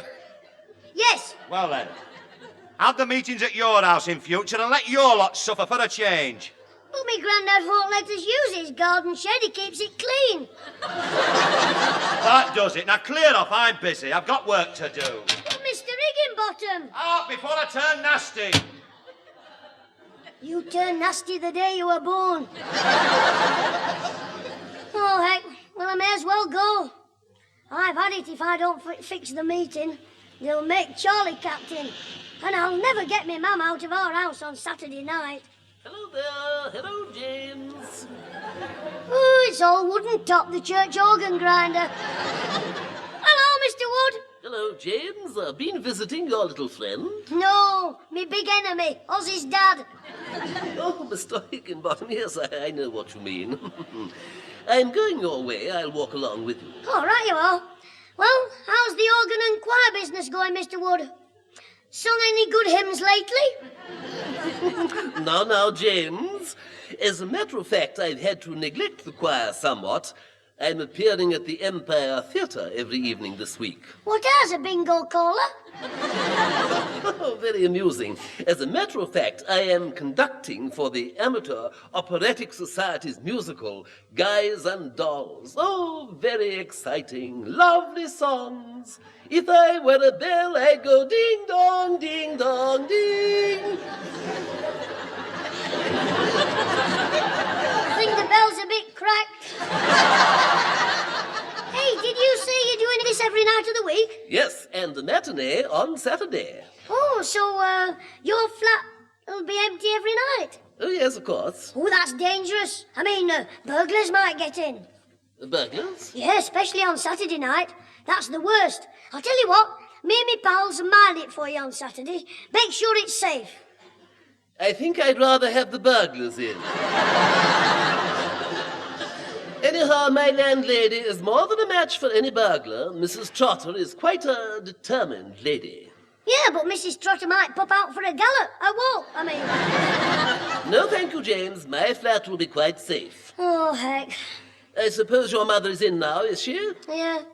Are you going to our house? Yes, it's to do with the show I am conducting. I have some free seats for the show to give to your mother. Oh, me granddad will go as well if they're free.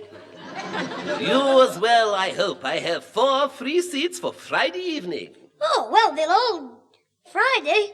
Oh, what a pity. It's the wrong night. What do you mean? Well, they've got to go out, visiting friends who are ill. Could you make it Saturday? Saturday? Well, I think so, yes. I've got some other seats for Saturday that I was going to give to the vicar. I could change them round, I suppose. Oh, great. I'll go home and change the tickets then. Yes, and I'll call for them on Saturday morning. But we'll keep it a secret till then. Oh, you want to surprise them. Yeah, that's it. A surprise present from me. Very well. Cheerio then. I'll see you on Saturday morning. Yes, Mr. Wood. Bye. Smashing. I can have the gang round and do myself a bit of good as well. I wonder how much I can charge for them free seats.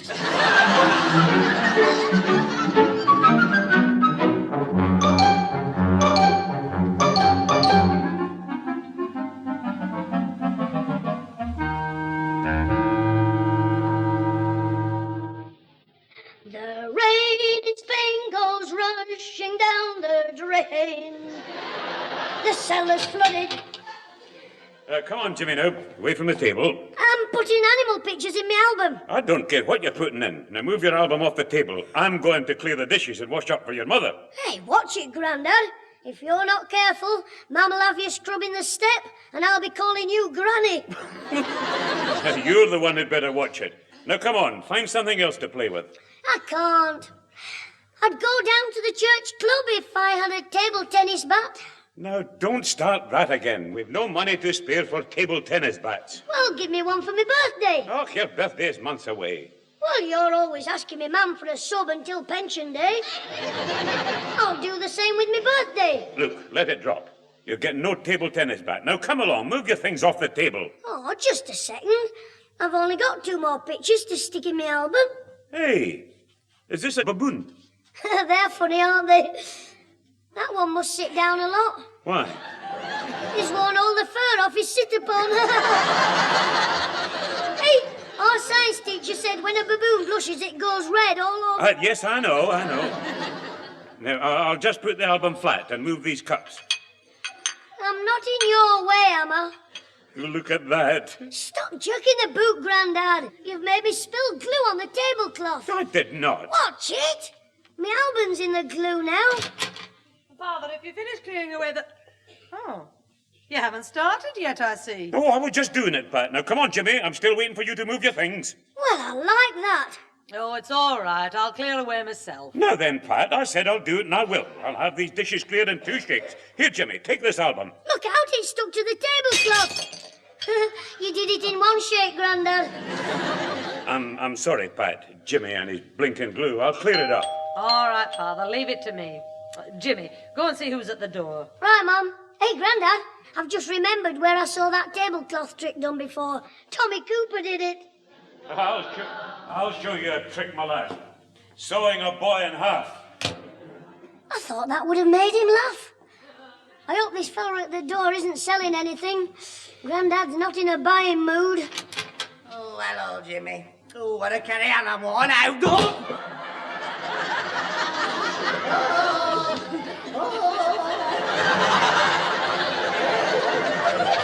Well, now you're on the floor. Have a rest. Hey, I was looking for them, Alfie, thanks. Jimmy, what's happened? Alfie Halls found me bag of marbles. What are you talking about? I searched the house for them marbles, and he walks in and puts his foot straight on them. Dead clever. Oh, shut up. Come on in, Alfie. Come and sit down. Oh, thanks, Mrs. Clitheroe. Yeah, everything's gone wrong. Here, in this chair, Alfie. How do you mean everything's gone wrong, Alfie? I was just starting on my tea when I remembered I hadn't phoned the Empire about the tickets. So I jumped up, slipped, fell on my dad and pushed his head in the blamong. My mum laughed, my dad clouted me and I swallowed half my kipper. Then a bone stuck and then they were engaged. I thought your mum and dad were married. The Empire was engaged. Yeah, anyway, I went there on my bike and I was lucky because somebody had cancelled their seats for Friday night. So you got them? No. I'd left my money at home. Oh, good. Yeah, but the woman's keeping them for me. Oh, heck. So we've got seats for Friday, then? Well, we will have, as soon as I go back and pay for them. There's plenty of time. The box office is open all evening. Just the same, we'd better get them. I think I'd better go and get them. It'll only take me half an hour. I'll go on my back. No, I think Father's right. You have a rest. Right, I'll go and get my coat. I didn't know you were getting tickets for the Empire. Well, we wanted them, but I'd heard they were sold out. Alfie said he'd try this evening. Your mum said you wouldn't be interested, so I only asked for 4 tickets. Well, well, that's all right. Ma'am, when you do go to the theatre, can I have Ozzy and Charlie round? Yes, that's all right. Oh, good. I'll just make a phone call then. Righto. I'll make you a cup of tea, Alfie. Yeah, thanks, Mrs. Clitheroe. Come on, Grandad. Get out till I fix Mr. Alfie Hall. Well, all away then, Jim. I hope Alfie's not made a mistake about those tickets. Well, you know him, Grandad. That's what worries me. Well, bye-bye then, Pat. Well, so long then, Jim. I'll away and get the tickets. Not if I can help it, you won't. What's the number of the Empire? C, D, Empire. That's it. They're getting my tickets for Saturday night, not these for Friday. I want a table tennis bat out of this. And Mum said I can have the lads round when they go to the theatre. That's Saturday night for the gang meeting. Hello? Empire Theatre? My name's Alfie Hall and I called for some tickets that you're keeping for me. Well, you can keep them for yourself because I don't want them. You want them? You what? I don't want them, are you deaf? Yes. Sell them, give them away, paper your parlour with them for all I care. And a happy Easter to you and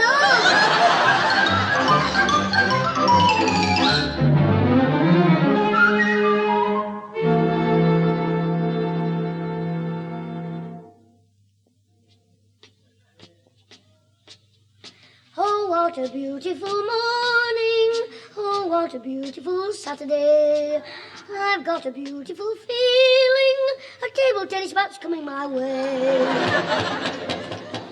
Mr. Wood, it's me, Jimmy Clitheroe. Old Timberhead must have wooden ears as well. Mr. Wood, it's Jimmy Clitheroe. All right, don't knock the door down. Oh, are you Mrs. Runner, Sprinter, Trotter? Yes, who are you? I'll knock her up. I came to see Mr. Wood. Well, you came to the wrong place. The ambulance has just taken him away to have his appendix out. Where? The hospital, I should think. Unless they've started doing operations in the post office. Oh, very funny. You ought to be on the telly. Ha ha ha ha ha. Advertising weed killer. What was that? Mr. Wood must have been iller than I thought. Can I go in and search his room? You cannot. But he had something for me. Didn't he leave a message? I'm Jimmy Clitheroe. Clitheroe? Yeah. I was trying to phone your house just now for you, but there was no reply. Oh, I expect my mum would be shopping and my granddad would be snoring. Well, he got me to phone Halls, and a young fella came over. Alfie? Oh, I don't know his name, but he seemed a bit round the bend. That's Alfie. He's only got one more corner to turn. Well, Mr. Wood spoke to him as he was going in the ambulance, and it was something about tickets. Oh, heck. He's giving them to Alfie. And he'll give them to me mum. Well, what were you going to do with them? Give them to me mum. I think you're on the same bend as Alfie. What difference does it make who gives them to your mother? A table tennis bat, that's the difference it makes. Oh, heck. And they'll know I was the one who cancelled the other tickets. I was Alfie Hall. I said, sell them, give them away, paper your parlour with them. Give him away. Paper your parlour with him. That must have been Jimmy. Of course it was. He deserves a good thrashing. But he knew we had free tickets, so we would have had to cancel the seats for Friday anyway. Well, that's all very well. But it me making a fool of myself at the Empire paybox, arguing with the woman and the manager. And me. Don't forget, when you came back, you said I was daft, stupid, a pot rack, a rack top, a crick pot, pick. You said I had the brains of a monkey. Well, now you know I have. Yes, Alfie. Look, Father, I admit he's been a bit naughty, but he's not done any real harm. Oh, you're too soft. I'll bet he would have wanted paying for those tickets. He ought to be smacked. Well, I wouldn't say that. But he ought not to get away scot-free. Luke is probably worried to death if he's found out Alfie's got the tickets. He'd be more worried if he thought Alfie hadn't got them. Hey, that's an idea, Alfie. What? Suppose you had lost them. No, that's no good. I know. You've forgotten where they are. No, Mrs. Clitheroe put them in a bag. No, Alfie. He means if you had forgotten. What do you mean? Alfie, do you remember a year ago you fell off the washhouse roof and lost your memory for a couple of days? Well, I remember falling, but then I lost my memory, so I can't remember. I know. Now, I want you to lose your memory again. Oh, I would like to do that. What a good idea. Oh, please, Alfie, do it. Please. All right, then. I'll do it for you, Susan. Where are you going? To fall off the washhouse roof. Come back, you fool! Now, just pretend you've lost your memory. Just for a few hours to worry that brother of mine. No, Father, this is silly. Now, look, Pat, that boy deserves to suffer a bit. It'll do him good. All right, I won't interfere. That's Jimmy now. I know by the way he closes the door. With his foot. Now, right, Alfie. Lie back on the couch and do your stuff. Don't overdo it, Alfie. You're not playing the death of Nelson. Now, don't worry, Alfie, my boy. Just rest. Well, I suppose you're all pleased with yourselves, especially Alfie the traitor. Quiet, Alfie's not well. Eh? He fell over coming into the house. As usual. He doesn't know where he is. As usual. No, Susan means that Alfie's lost his memory. Like he did last year. Well, he's had a good run since... Lost his memory? When? Before he told you... has he... Does he know where he's been? He doesn't remember anything before we picked him up off the step. Oh, good. Goodness. Maybe if I talked to him, I could bring his memory back. Aye, maybe. You'll want to talk to him alone, won't you? How did you know? That's a good idea. What do you think, Mother? I'm going upstairs to have a bath to get ready for to watch television. You can do what you like. Oh, come on then, Grandad. Let's hope Jimmy can do some good. Aye, but I'm afraid it's hopeless. What a break. Fancy falling on your nut again, Alfie. Yeah, you are. Did him fall on his napper then? He's got lovely big feet then. That keep tripping him up. You are? Where am I? Who are you? Jimmy, it's me, Alfie. Oh, hello, Alfie. I'm Jimmy, you're Alfie. Yeah, Alfie. I'm Alfie. Oh, never mind that. Where's the tickets? Tickets? Tickets? Yeah, tickets. Bits of paper, train tickets, bus tickets, theatre tickets. Oh, do you mean I'm an actor? To be or not to be? That is the question. You won't live to hear the answer if you don't shut up. Hey, let's search your pockets. Search me pockets? What? Hey, get off, stop it. Hey, stop it, you're tickling. Get off, don't. Stop it. All right, they're not on you. Where have you put them? What? The tickets. Tickets? Tickets? Oh, belt up. Look, I can still get away with this if I give them the tickets. You've got to remember before the theatre starts tonight. If they don't see the show, I've had it. I don't understand. I cancelled their other tickets, so try and remember, Alfie. Yeah, Alfie. I've heard that name before. It's your name. You're Alfie. Think. Alfie Think. What a funny name. Look, let's go back and imagine you've just got up this morning. My mind's a blank. Good. You've remembered that? Doctor Jimmy, but he can't come till the morning. Oh, that's no good. The damage will be done by then. The doctor says it will be like last time. Alfie will come out of it and you won't suffer any ill effect. Who cares about Alfie? The doctor. Who cares what he says? We've got to get Alfie cured straight away. Well, I don't see what we can do. I'll talk to him and see if that helps. Yeah, let him have a good look at your face. We'll try shock treatment. Shut up, you. Out of the way. Alfie, you have a mother and a father. You have her? That's nice. Well, they're not too pleased about it. Anyway, try and remember them. Yes. I can remember something. Can you remember what they are called? The name. no. Yes. Wait a minute. Yes, I remember now. Good. What do they call them? Mum and Dad. That does it? Jimmy, put down that poker. Oh, just one smack, Grandad. A tap. Just a weeny, teeny tap on his bones. Now I'm going to say different words, and you have to say anything that comes into your head, right? Wrong. I haven't started yet. Not. Jimmy. What do you want? Nothing. You said clot, so I thought of Jimmy. That was very smart, Alfie. That fall must have knocked your brain the right way up. Now, let's get on with it. Yeah, all right. Jimmy. You. Susan. That girl. Mr. Wood. Mrs. Wouldn't. Oh, give me strength. The phone's ringing.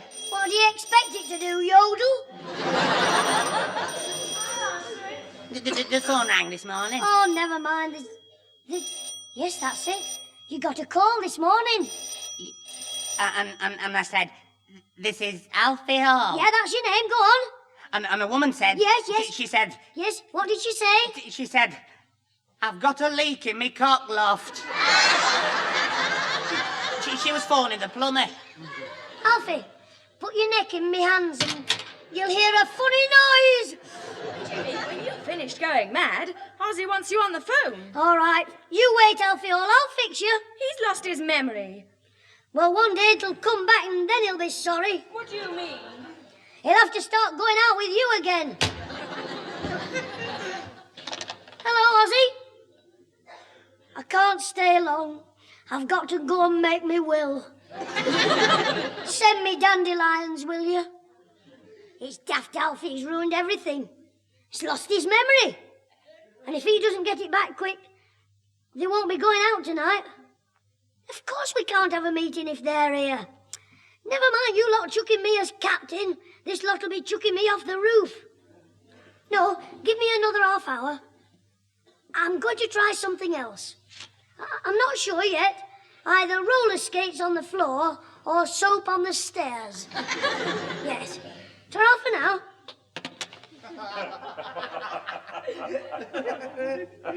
Hello? What are they happy about? They wouldn't laugh if they had my trouble. Something funny going on here. I'd better see if that keyhole still fits my ear. Jimmy's out there on the phone. Aye, we don't want them to get wise. Get wise to what? Now it's gone on long enough. Anyway, Alfie will have to go home soon to get ready for the theatre. He's found the tickets. You're right, it's 5:30 now. We're going to tell him it was all a gag, that Alfie was pretending. The rotten lot. Not likely. If he found out, my life wouldn't be worth a shilling. Shilling? You'll get change out of a tanner. When Jimmy comes back, just pretend Alfred's memory's returned. Yes, I'll pretend I bang my head again and I'm cured. You're due for a quick relapse. Well, I better let him know I'm coming. Jimmy, good news. I've just banged my head. Oh, well, that's good news. He means he's cured, he's back to normal. Oh, hard luck, Alfie. We've all had good news. Alfie had 4 free tickets for the theatre tonight that he got from Mr. Wood. Well, fancy that. So you'll all be going out then? Yes, son, in about an hour. Well, I'd better ring Ozzy. You said he could come round if you went to the theatre. Oh, yes, so I did. Well, we'll be home by 10:30. Oh, that'll be fine. Before I ring Ozzy, Mr. Clever Alfie, he's going to phone the sports shop. Only he doesn't know it. My name's Alfie Hall. Daft Alfie Hall.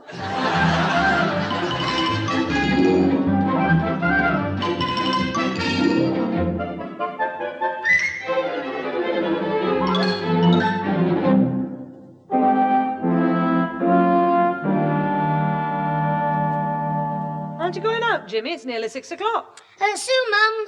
I'm going to the church club, I think. Well, I'll run you down while Susan's getting changed, if you like, Jim. Oh, thanks, Alfie, but I'm not quite ready yet. I am now. I'll see who it is, Mum. Right, Arthur. I wonder who this can be. I don't think. Good evening. Mr. Alfie Hall live here? Just a minute. I'll get him, the mug. Alfie, it's for you. Nice evening, isn't it, mister? It's freezing. Funny, I feel as though the sun's shining. What is it, Jim? This is Mr. Alfie Hall. Oh, good evening, sir. Here it is, sir. 6 o'clock, just as you requested on Saturday. Well, for me? Yes, there you are. There will be 12 and 6. Oh, thanks. Well, there's a 10-bob note and half a crown. Thank you, sir. The card's inside. Bye-bye. Oh, good. Hey, wait a minute. What is this? I haven't ordered anything. Oh, he's gone. Well, what is it, Alfie? I don't know. Well, what's he on about? Something I requested on Saturday. Oh, open it and find out. Here, let me. It's from Bradshaw's. I wonder what it... A table tennis bat? What's it say on the card? Read it. Let's see. To Jim, happy birthday from Alfie. Oh, Alfie, that is kind. You shouldn't have bothered. Yeah, I didn't. It's not your birthday, I know that. You know it now, Alfie. But maybe you didn't know it on Saturday when you ordered the bat. Yeah, I don't recall ordering any bat. Of course not. It was on Saturday that you lost your memory. Remember?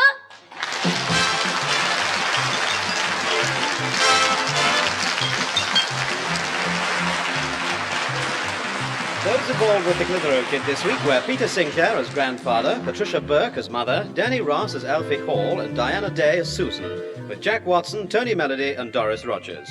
The recorded programme, which was the last in the present series, was written and produced by James Casey, and it starred Jimmy Clitheroe as the Kid himself.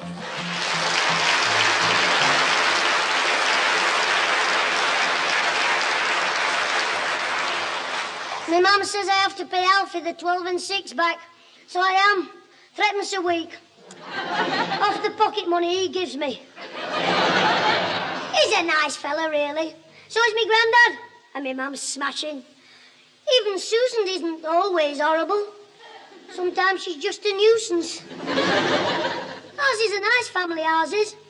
Oh, you won't be hearing from us for a while, so hope you have a nice summer holiday. Hope we do, too. Anyway, whatever it's like, I'll tell you about it in the autumn. Ta-ra!